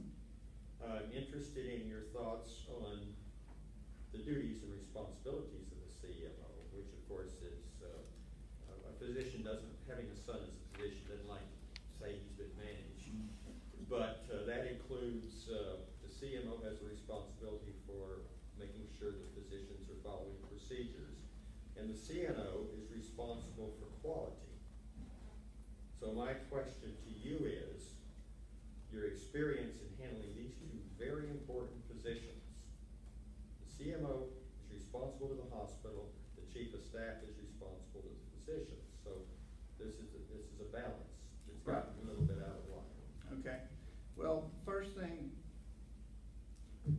it's not just the CNO that's responsible for quality. It's also the CMO that's responsible for quality. And the way that I like to use a CMO is pretty broad, and sometimes it takes a little while to get used to what I like to do with them. But I think they need to be at all the case management meetings, and if there's something that a doctor's doing that he needs to change, or there's a word that needs to be written or something like that, if it's coming from a physician, it's gonna be taken a lot better than if it comes from a case manager or a nurse or something like that. If there's quote heavy lifting that needs to be done with the physician, I try to support the CMO all I can, but once again, he knows the secret handshake, I don't, and so it's better if it comes from a physician than if it comes from me or the CNO. But If I have to do it, I have to do it. But then we need to talk about the person that's in that position. I just want, and then my last is, as a board member, I like to know things on a contemporary manner, not to micromanage or anything like that. But I get somewhat concerned when I hear about something on the street rather than something that I should have heard. Like, we're planning to move some things that are going on in the hospital, and somebody sees me at the store, and I say, I don't know what you're talking about. I had a boss tell me one time, if I know you made a mistake, you're gonna be okay. If I read it in the Wall Street Journal, you're not gonna be okay. So, That's a good answer. if you think that, if Lisa's the board chairman, if you think I'm just gonna come to her with stuff, you're wrong, because I'm not. When I said we need to be totally transparent, I mean, all of you are gonna hear from me, or whoever gets elected to the board. And beyond that, I think that whatever the committees do in closed committees needs to be heard by everybody now, as opposed to 3 weeks down the line and nobody knows what's going on, so nobody's able to understand it. You've answered my question. Thank you. Just a couple of quick questions. You always worked as a part of a large organization managing these hospitals. This is going to be the first time you're going to be going all alone. In a sense, you don't have a larger organization on top of you. How do you think how is it going to be different? How are you going to manage it? Well, when I owned my own company, that was on my own. In other words, for example, Prime Healthcare Yes. is a big organization. Yes. You turned around Pampa, but you had a lot of resources from higher up, I'm assuming.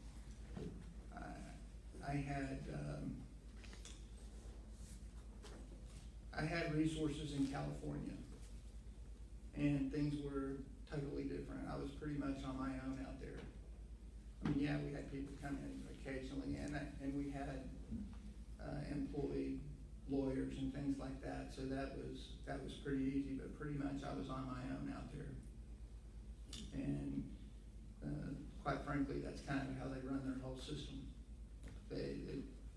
If there's hospitals that are bunched together, they kind of run as a system. If they're off alone, then that's the way they run it.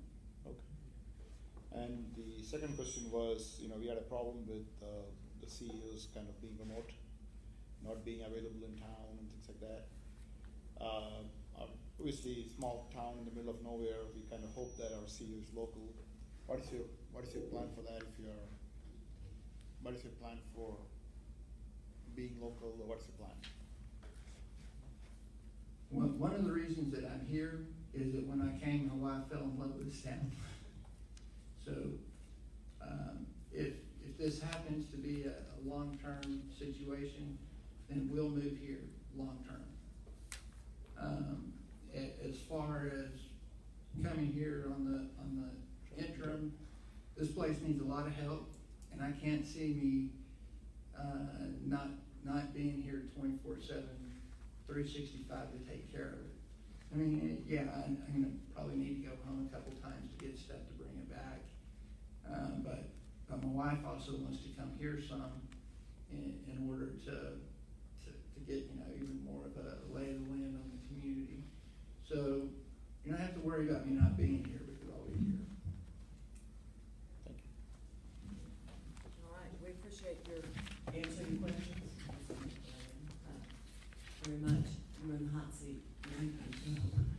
Madam Chairman, there's an item that needs to be taken care of, like 2-minute break. I second that motion. All right, guys, I know you're on. It's what? It's been 2 hours. Permission. Thank you. I'm not gonna get in your way. We're joining you. Yes. Bringing all this water, you see that?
you've got one there.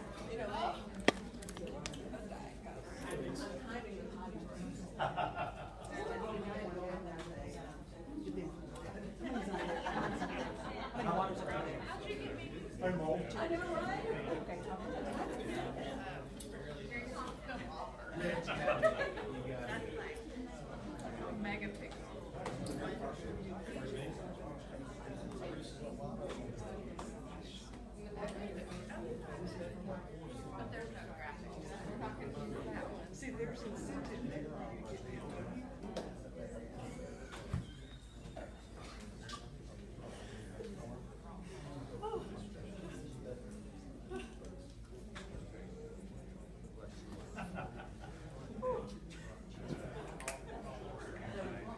Buddy? Hello. I'm such a bad influence. You might not get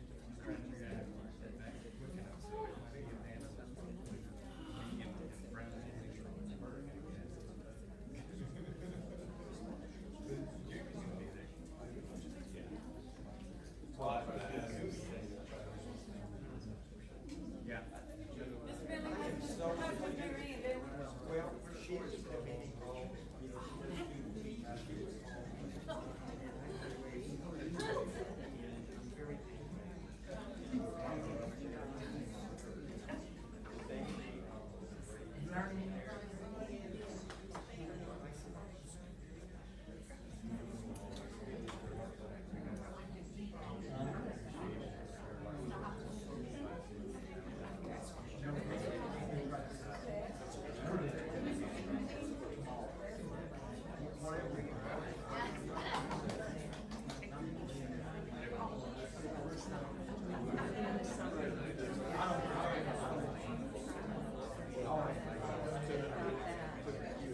Well, it's not just confidential. You've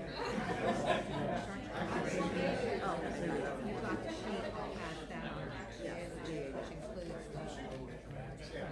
travel time, start date, okay. I send it around. You might want to remind people that they're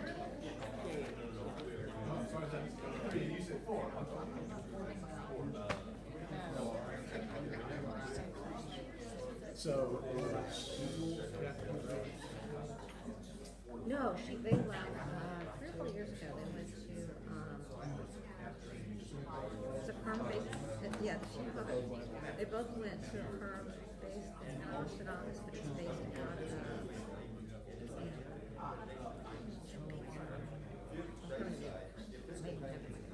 yeah, they went. You went. I still do. Okay.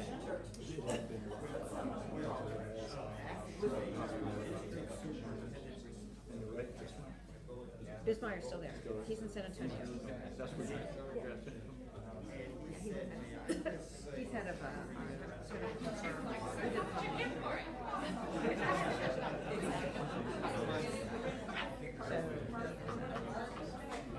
he's the head of labor. he helped us on it. He's a good guy. Yeah.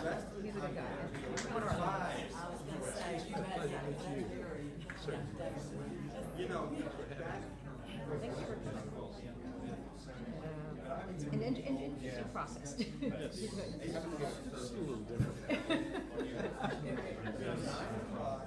because it's right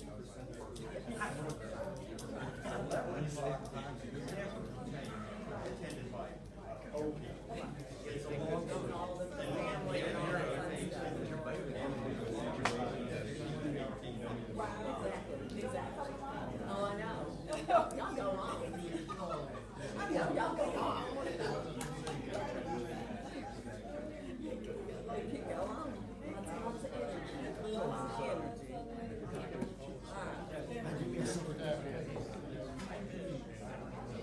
Boy, I'm telling you.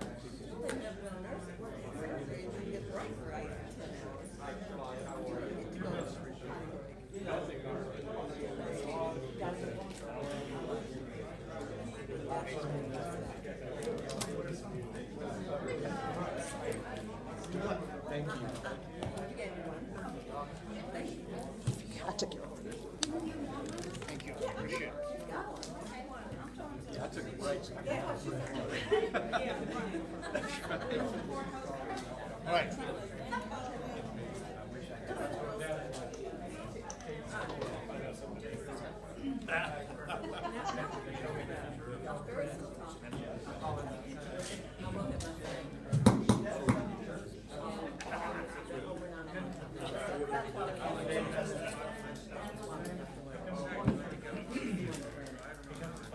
Oh. Sound guy. Come on, come on. Don't hurt yourself.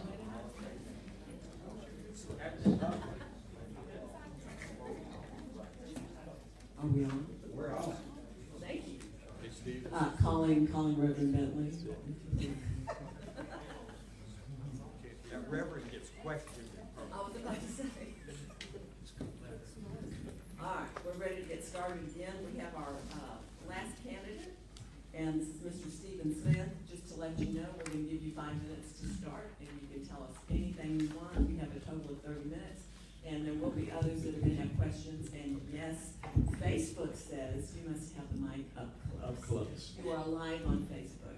No pressure. Check. Check. I'm on. Okay, We're thank good to you. go. Thank you very much. Thank you for having me tonight. It's a pleasure to be here in Nacogdoches. My wife, Kathy, and I live in Bay City, Texas, which is about an hour and a half southwest of Houston. Kathy and I actually met in another small town outside of Houston and have been married almost 28 years. Our son Shane is an 18-year-old freshman at the University of Houston. And so we're going through all that process of learning how to be empty nesters again. I came by my passion for healthcare at home. My mom, Jean, was a speech and hearing therapist, predominantly in the public school system. My dad, Bob, had a distinguished career in hospital administration and retired in 2000 after 27 years as CEO of Decatur General Hospital in Decatur, Alabama. So I come by it pretty naturally. I tested my interest in healthcare, working summers in high school in the business office and maintenance shop, and then began my professional career in an academic medical center here in Texas. I first worked in human resources and then became part of the administrative staff, doing odds and ends, administrative functions in that department. And after 2 years on that staff, I was invited to join a team that worked with smaller community affiliated hospitals with the medical center as an operations consultant. And then soon as a CEO, I actually got my first opportunity to sit in the CEO seat at the age of 22, which was frightening, but it was a great opportunity. I then spent about the next 3 years in what I call single specialty arenas, surgical centers, and then returned to acute care hospitals, where my love really was, and spent the next 12 years as the hospital CEO in progressively larger hospitals.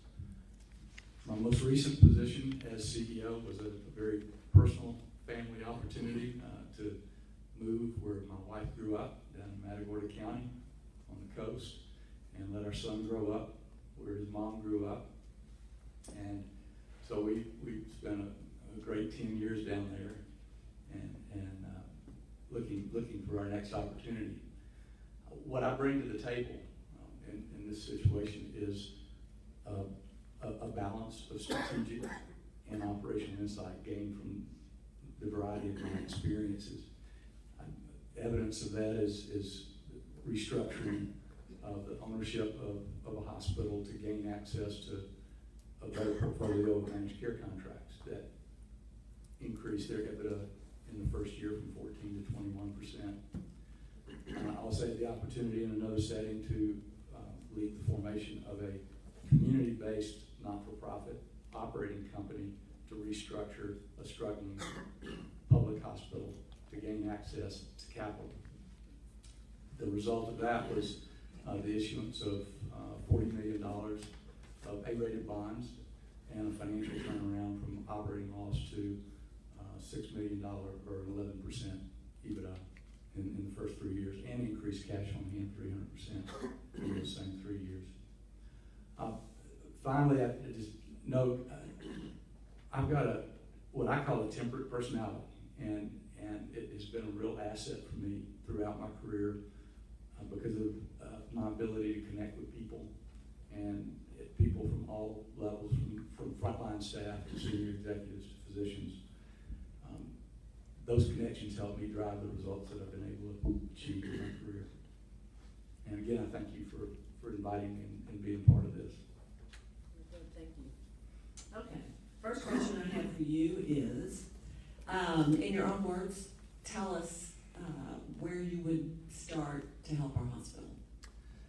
And I'll be quite upfront that, what I know about where you are today is pretty much what has been reported in the newspaper. And so I applaud the newspaper. It seems to have been a well-covered conversation. Well, he's sitting to your right. Good job. Just to let you know. Good job. Thank you for the information. What I see is a very intense first 90 days in particular of re-engaging the various stakeholders. I sense some uneasiness in the hospital staff, which translates out to the patients, which translates out to the community.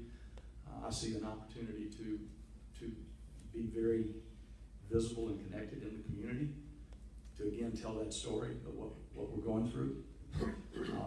I see an opportunity to re-engage some conversation with physicians, leadership, to find out what are those good paths of communication that's broken down. I saw one mention of maybe a county association, that there's some opportunities to start having conversation with the medical community across the board and learn what our opportunities are.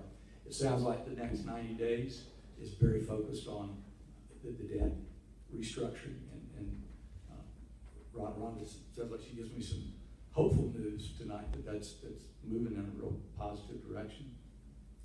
I also read that there is interest in a partnership of some type, and that may be more than an interest, it may be an absolute necessity, but to vet out what is the definition of that partnership, what is the community looking for, what are you looking for as a district to come to the table that brings value to the district, that brings value to the community. That's going to be a very intense process. So how would you see us changing and looking like in the next 2 years? There's so many things that are evolving parallel in this industry that makes that crystal ball. We talk about strategic planning cycles. Now, 3 years used to be solid. Once upon a time, we did 5-year cycles that had some meaning. To get a 24-month cycle now is you're doing pretty good. I see this organization really having to clearly define its role in the community, how it wants to be at the table, what mission is it going to serve? Does it have the capacity to serve that mission? Does bringing a partner to the table help you fulfill that mission? I've worked for hospital districts a lot of my career and passionate about the mission that we serve in our communities. It is getting more and more difficult to figure out how to accomplish that. True. Very good. So what were your 3 biggest accomplishments in your career? 3 biggest accomplishments. I'm going to, I'll go to Matagorda first and talk about the team that I built down there, the accomplishments we had, the positive financial picture for that full 9 years. Is been built on the backs of a high-performing team. We select good people and support them, and I consider that an accomplishment because I consider that one of my strengths in connecting and vetting good people and then supporting them and in their paths. The other real accomplishment that comes to mind restructures, because those were strategically necessary for those facilities to continue to survive and thrive. And both of those organizations are doing quite well today. And then finally, a strength has been to be able to see where we can strategically invest capital. We added a medical office building, we added a wellness and rehab to the campus of the new hospital in Nacogdoches. And those are going to pay dividends for a long time. Thank you. So, following that, what are 3 things that you have really just disliked that you've had to do in your career? First one that just comes up right from the gut is that it's a situation that I didn't inherit. I walked into it in Alabama, where I did not see a financial exposure. I did not do my due diligence. I can tell more of that story why I didn't. It was real personal. But I walked into a situation that within the first 6 months of my being part of that system, we got an audit adjustment of $68 million in one hit, and it, as you can well imagine, put us in default of almost everything you can be in default of. And for the next 18 months was probably one of the more painful periods in my career, because we had to go through a really serious downsizing, restructuring to get that system back within its current governance, and that involved staff reductions. It involved selling the whole facility. We sold 2 hospitals, closed one down to a outpatient campus, and sold a nursing home. And so those were all tough pieces. So would you rather be respected or feared? Respected. No thought about that. Servant leadership gets a little bit overdone sometimes, but I believe our job as leaders is to find the best way that we can support the folks that make it happen. Very good. And then we talked, you hit this a little bit a minute ago, but tell us about when you failed and then what you did to right it. Yeah. And then that again, it comes back one of those, you notice the right story when the story comes from your gut, because it comes up so quick. So the failure in that situation of not doing the due diligence, not recognizing what I was stepping into was very personal. Our son was, just weeks old, and I got an opportunity to go to Alabama, where my dad had a long, very cherished career. He was a big name in the state of Alabama, and so this was a very personal connection. This was a system that he recommended me to, and it just all fell together very personally. So I went into it with a very blind, personal eye, and didn't lift up the covers enough to see some of that I was walking into. Recovered from it, had to roll up your sleeves and do tough work to get it done. But it's also a place where I, in my career, worked my way out of a job, because after we downsized all of that, the chief of the system stepped back into that role. So what gives you the most satisfaction in your job? There's no doubt seeing people thrive and succeed. I've been passionate about patient safety since early in my career, and so to see people go out of their way to make things right for patients, to look out after their best interests, is what really makes me passionate about what we do. So have you ever worked with an elected board before? Yes, ma'am. In fact, my very first board. Remember that Is that when you 22-year-old? were 22? That 22-year-old that didn't know much about what he was doing. Yes, ma'am. I started with an elected board there, and over the course of my career, I've got over 20 years working with community boards. That's been my area of interest, and so I work with everything from elected to publicly appointed. My last board in Matagorda was appointed by the county commission,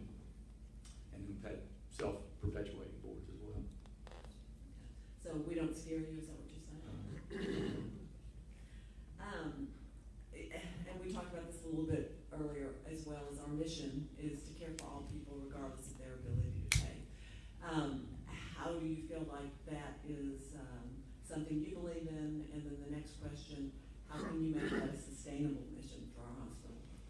So I believe it is our job as a community to figure out how to make that happen. We lose as a community in so many different ways. You can count it as economic, you can count it as social. We lose in so many ways as a community if we don't take care of those more vulnerable. How we sustain that in the state of Texas is a huge discussion, and it's one I don't know the political answer today of where that's going to go, but the decision to not expand Medicaid, right, wrong, or indifferent, whatever your political view of that is, the functional effect of that is that as a community now we absorb that. Thus districts, we've got property taxes, and we've got other avenues, but basically that has become a local community issue to try to figure out. So we have to stay in that discussion about where that's going to go, but it's got to be publicly supported somehow. So if we get that done, are there other things in the facility itself that would help to take care of that indigent population base, to help right it a little bit or equal it out? You know, we've spent a lot of time in Matagorda looking at ways to better deliver care before the hospital level. We partnered with a local FQHC clinic to work with them to, for example, expand clinic hours into the evening, so that we expand access to care outside the hospital. The emergency room, I'm predicting in your community is a heavily used venue for primary care, and we faced that as well. We made some progress. We invested in expanding with using advanced practice nurses to help expand that capacity. We added walk-in and urgent care, and then some of those type items. The other place where we were starting to do some learning, and we did this using the ACO model. We participated in a rural ACO model, primarily to try to learn how to better coordinate some of that care, and how do we use community level care coordinators and champions in the neighborhoods that can help steer people to resources that are not so hospital dependent. Well, appreciate it, and the other board members have questions for you as well. Sure. You want to start, Farrah? Well, yes, I can. Okay. Get ready.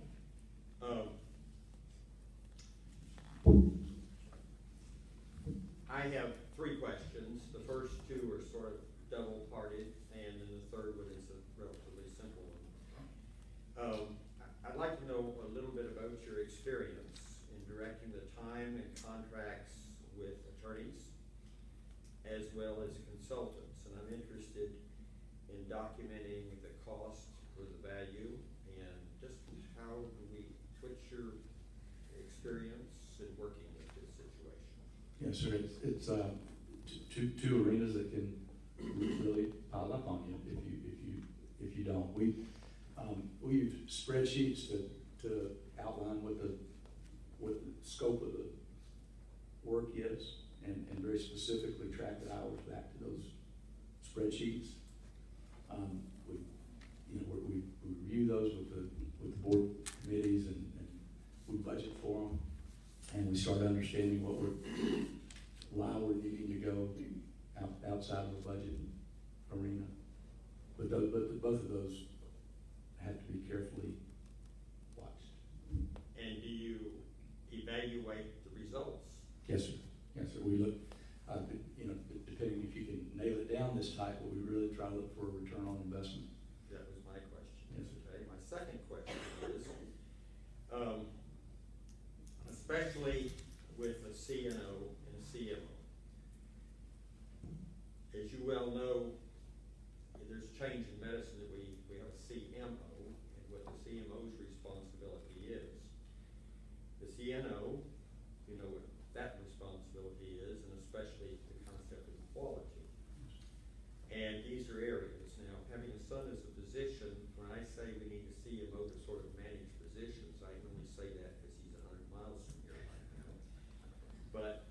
CMOs have a responsibility under the current CMS and policies, where the chief of staff represents the physicians. The CMO has really tough responsibilities with his colleagues. And again, I mentioned about the CNO. What is your take and your experience in making sure that these two areas are truly functioning? So I have to go back a little bit to having a CMO, because the last couple of settings I've been in, and I'm gonna come back to Matagorda because it's a big discussion there. I really tried to press that in the setting where I had a CMO as a triad, and with chief of staff, because so much of what has to get done ultimately moves through the medical staff structure. And so to have engagement in those settings, to be effective through those committees, through that structure. So a CMO's got to have good both respect and communication skills to be able to translate that. And be trained. And be trained, absolutely. It's not, I can go back far enough to remember CMOs as kind of not a good old boy, but just almost you reached a good spot in your career and you semi-retired and helped me with these relationships. But you're right, it's we're really starting to use terminology more like physician executives as opposed to chief medical officer, because the opportunity for physician leadership in organizations today is much larger and much more I important. believe there's a certification in Yes, sir. physician executive. Yes, sir. There is. And then the CNO. CNO, Well, don't need a toxic individual, we need a very caring person that understands it's tough to not make mistakes and give you excuses. it is, and it's it has to be a culture of safety and compassion, and it's one that starts with again, I'll use that servant leadership, but it starts with that visible, hands-on support of the nursing staff, because that's a tough job. Okay. And my last question is communication. Yes. With all members of the board in a contemporary, immediate sense. Yes. Walking into the store or visiting a parishioner in the hospital and learning about something that's going on and having to say, I have no earthly idea of what you're talking about. I can either say it that way or lie. What is your communication with the entire board? I realize you have a chairman to work through. Right. But what is your, with all the subcommittees and everything else, what is your experience in that area? So particularly with the public board that does not have the legal authority to delegate decision making to any sub part of the board. I have always, there are some things that you are more efficient at discussing in depth at a committee level. But then there has to be a bridge between those committee communications so that the full board knows what's going on. So we report out each time what the committee work is doing. Yeah, I want you to understand, I'm not talking about the board micromanaging, just being. No, sir, no, I can get it Okay. very much. Thank you. And it's a tough role, and it's for people that have not worked with public boards, that's a fine line to walk, because you do have that legal boundary of you can't sign anything that the board hadn't. Yeah. 25,000. My turn? Okay. You just. I just hope to make sure you're done. Your current employment or your last listed employment in Matagorda, which is a 58-bed hospital.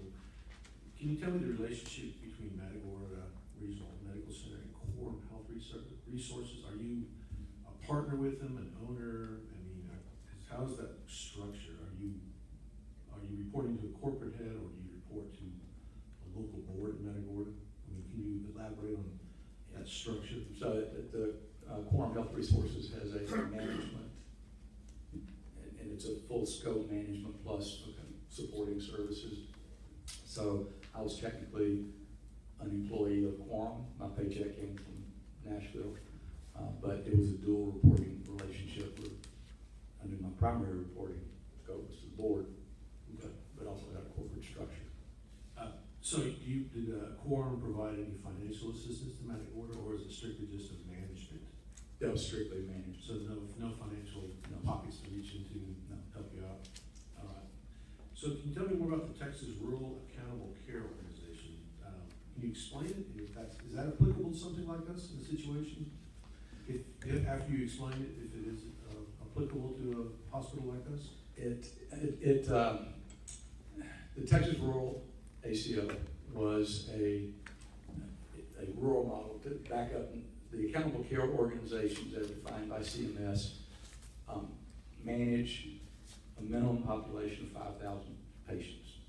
So you get within this structure of everything from care coordination to requirements on wellness visits to, there's a whole host of requirements to meet within that. There is different models where there's no downside risk at first. Those are Medicare shared savings programs. There's different tiers of that where you can start taking on risk. But the concept is that you pull together a network of providers and you are now able to access patient information, Medicare patient information across providers, where right now that we can't do that legally. But under this network umbrella of an ACO, you can now start sharing patient level information. The idea is to learn ways to reduce the cost of care for Medicare patients. The rural model came out of the fact that none of us in those small communities ourselves had a manageable population of 5,000 patients. So this rural model bound together through a legal structure separate communities to accumulate that level of patient management. All the care was still provided in the local communities. There was not any cross-networking of patients, but there was a lot of cross-networking of learning how to work under that model. So kind of get to your question, some of the lessons learned, we got in it in the early stages of the rural model, ACOs. Some of the lessons learned is that we weren't seeing the ability to achieve cost savings. It just, and we were able within the Texas Rural ACO to come together with 6,800 managed lives. And now the analytics of all of that, as you start rolling it up, we're starting to make a case that until you get up into the tens of thousands of patients that are being managed in this network, it's hard to achieve the savings because they're so incremental. So to answer whether it is applicable here, I'll tell you that the lessons learned are very applicable because so much of where we're going in terms of how care is provided is going to be in some form or fashion in a more guided network. So any way that we can learn how to do that better. The tough thing for us in smaller, more rural environments is the level of IT infrastructure and the analytics, both in terms of the system itself and the people power to really learn those analytics to make a difference. We're all having to report a lot of things right now that is, crushing us. You ready? Most of what I see on your resume, they are for-profit organizations. Was that the case too with Nacogdoches? Because you didn't really say. No, ma'am, that's a hospital district like this one, and then. Okay, it is a district. Yes. Okay, so it's a nonprofit. Okay. Yeah, in fact, there's really more of my resume is community not-for-profit hospitals. I do have some for-profit experience. Okay. Have you ever worked for a hospital that was under a CIA? I have not. How much time would it be before you could take on this job? I could be here the first of next week, Tuesday. Okay. I'll get more specific, Tuesday. Give me Monday to. What do you think are the possibilities of turning the financially dismal situation around without selling off service lines or riffing staff or declaring bankruptcy? But as I stated earlier, Rhonda sounded like she gave me some good news that maybe there's some positive paths. That maybe bankruptcy is at least something we can take off the table. That'd be great. And Ms. Kite, I'm going to tell you, it's very challenging at this stage of knowledge about what all the picture looks like to really make a guesstimate about how much you're going to have to do, how much tolerance we've got. But what I have found over the years in these general community hospitals, the missions that we have, it's pretty hard to go in and look at service lines and say the community can do without this. So I mean that's a tough exercise to go through. I'm not saying we don't have to go and justify are we doing it in the best way that we can do it and give the community the best value that we can. But it's a tough subject. Do you have any experience with low cash flows, and how were you able to resolve those issues, if so? Remember that 22-year-old? So that 22-year-old had to go down to the business office every day and open envelopes to see what cash was coming in that day and make a call by Thursday whether we had payroll on Friday. And I had gone and begged the local banker, for a line of credit, and fortunately we had the community standings to get a yes, and so we worked our way through a couple of those cycles, which were very intense. But we also found opportunities in the revenue cycle to improve accounts receivable. We were able to get bills out faster, get them dropped and out, and get that cycle going. We did some things where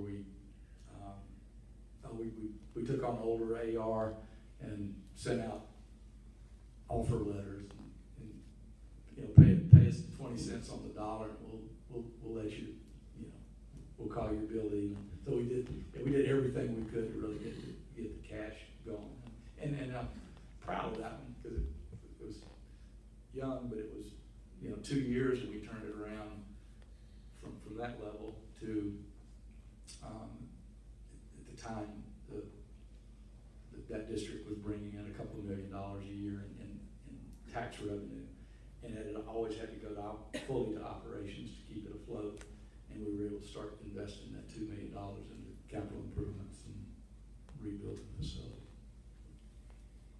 The board is in the middle of selecting an advisor to help find a partner of some type or other for us at the cost of somewhere around $1 million or more. Would that be your plan of action, and why or why not? Well, that is certainly at the direction of the board. That's part of your fundamental. How do we get this business done? The tough part of governance. But I will tell you at another level that this conversation is being held in more rural communities than not, and that is, how can we afford to float the infrastructure that it takes in today's world by ourselves. Partnerships look like a lot of different things, and I know that sounds like a big dollar on the fees to get there, but so without looking at what all that really looks like, it's hard to comment on the value of that fee. But I will tell you that these conversations are being held more than not. What are your thoughts regarding transparency versus confidentiality? There's a fine line, but I think we ought to be as transparent with things as we absolutely can. There's certain things that you should vet out before it's fully out on the side of the street. But the more transparent, the more trust there is, the more you can build that momentum of confidence. Have you had experience in rebuilding trust regarding the independent physicians, the staff, the board of directors, community? Yes, ma'am. To all of that, and it's constant and ongoing. I'm very proud of the engagement. We survey and we score, and had staff engagement scores above 80% for the last 5 years at Matagorda. I measure community confidence and engagement in the ability to raise $1 million in a county the size of Matagorda County, which is about 36,000 total, raise $1 million in a year to help fund our wellness initiative, and that takes a lot of community engagement. We're in an interesting time. You mentioned independent physicians. This whole growth of employment.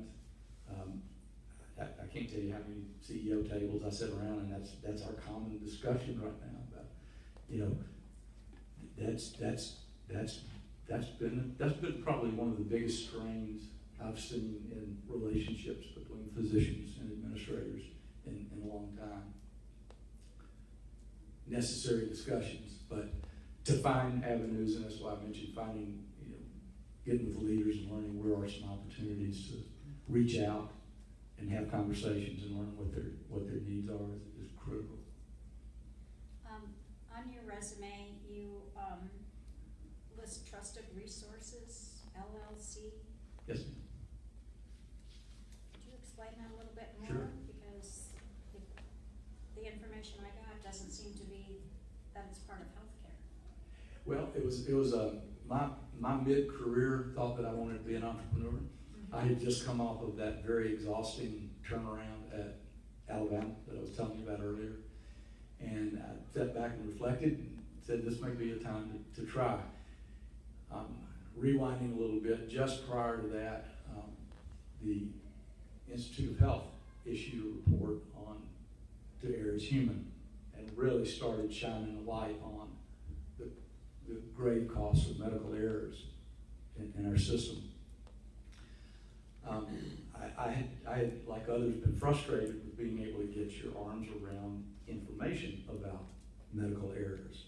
We were just in those early phases of starting to really collect that data and try to do something with it. So I had a really good friend in New Mexico that was in the information systems arena at the university, and he and I spearheaded developing off of a platform that NASA had actually developed, a system of capturing error data with the intent of starting that whole roll-up process of bringing error data together and doing some benchmark analytics. And we found a couple of things. One, it was way more expensive than a path than we could sustain. But I think more importantly, we found that we were a little ahead of the game. The industry was still reluctant to talk about reporting error data that was going to go outside their walls. We figured who's going to look at that, and so we went down that path for a while. Limited working capital, so we knew it was a short trial. We either got traction or I went back to work, and it also reaffirmed my passion for hospitals and healthcare organizations. Why do you think you're the right person for this job? Based on what I know about what I've seen your needs to be, I bring to the table a track record of things that I think would help you, the re-engagement of the community. operating results. I've produced positive financial results in each organization I've been with, including those that had to be turned around. One of my real strengths is engaging staff, and I can bring some stability while we go through this transition process. I have a couple of questions only. I was going through some of the internet search, Google search. So Matagorda, everything seemed to be going well, and there's some kind of an abrupt that decided to go separate ways. That's what the press release said. What exactly happened there? Oh, with my departure? Yeah. So it was a little bit more of a build-up than that, and as I reflect back, it was probably more of a build-up than I even fully recognized coming. It was a change really in political direction. Over the past year, a little over a year, the county commission replaced 5 of the 7 board members that worked with me for so long, and we started talking about maybe this is a time for new leadership. 10 years is I'm real proud of that run, and when our average these days is less than 3 years in the seat. But so I managed through a lot of relationships, but after that long in a small community, you've made decisions that somebody didn't like. You told somebody no on a contract, or flip side, you told somebody else yes on a contract, and that just hit its point where I knew I could not be effective, and so I stepped in. And one of the issues we have had, and I asked this question to others, obviously as an interim CEO, you can't really be truly local, but what are your plans for spending time in our community here? Because one of the issues we have had, even with CHC, is our CEO, was a lot of times unavailable locally, or they take that extra time meeting positions, or whatever else that will help us. So what are your plans for that? So our thought process, if we can find the right setup and we can bring our dog, because we're empty nesters now. Our son's at the university, so we're back to empty nesters. We've talked about that it would be really ideal for us if we could find the right rental that could be flexible with us. We'd come up here and stay. Most of the time we'd have to go back to Bay City every once in a while, but better make sure the house is still there. But we'd rather be on this end of it and actually be circulating in the community. As I look longer term, very honest with all of us, we've got to see what this is and see if there would be a fit when we get through this transition process. But I can tell you that Kathy and I would love to make Nacogdoches our next home if all of that other fits. She's got a friend from childhood. She and Hilda grew up on the beach down in Matagorda together, and Hilda's been a realtor here for years. She and Jim have been in this community 30 years. So we've stayed connected, and have always thought that Nacogdoches would be a great place to be. Thank you. It is a good place to be. All right, we appreciate you very much, and what we're going to do next is the board is going to convene to executive session. We do have our usual things that we will convene to, but it will also be to discuss these applicants. The board has confidential information that was obtained through confidential reference requests, and all of that information has to stay here. It cannot be shared. We also have some financial information that Deborah wants to share about the candidates as well, and then of course it's all confidential. That's why that's being done in executive session. But we will convene for consultation with legal counsel under Texas Governance Code 551.071 regarding pending, contemplated, or threatened litigation, including the adjustment of debts of the hospital district, deliberate the appointment, employment, and duties of an employee under Texas Governance Code 551.074, and deliberation of the provision of healthcare services under Texas Governance Code 551.085. All right, and thank you all. Appreciate all you guys Thank coming. you very much. And once again, the community.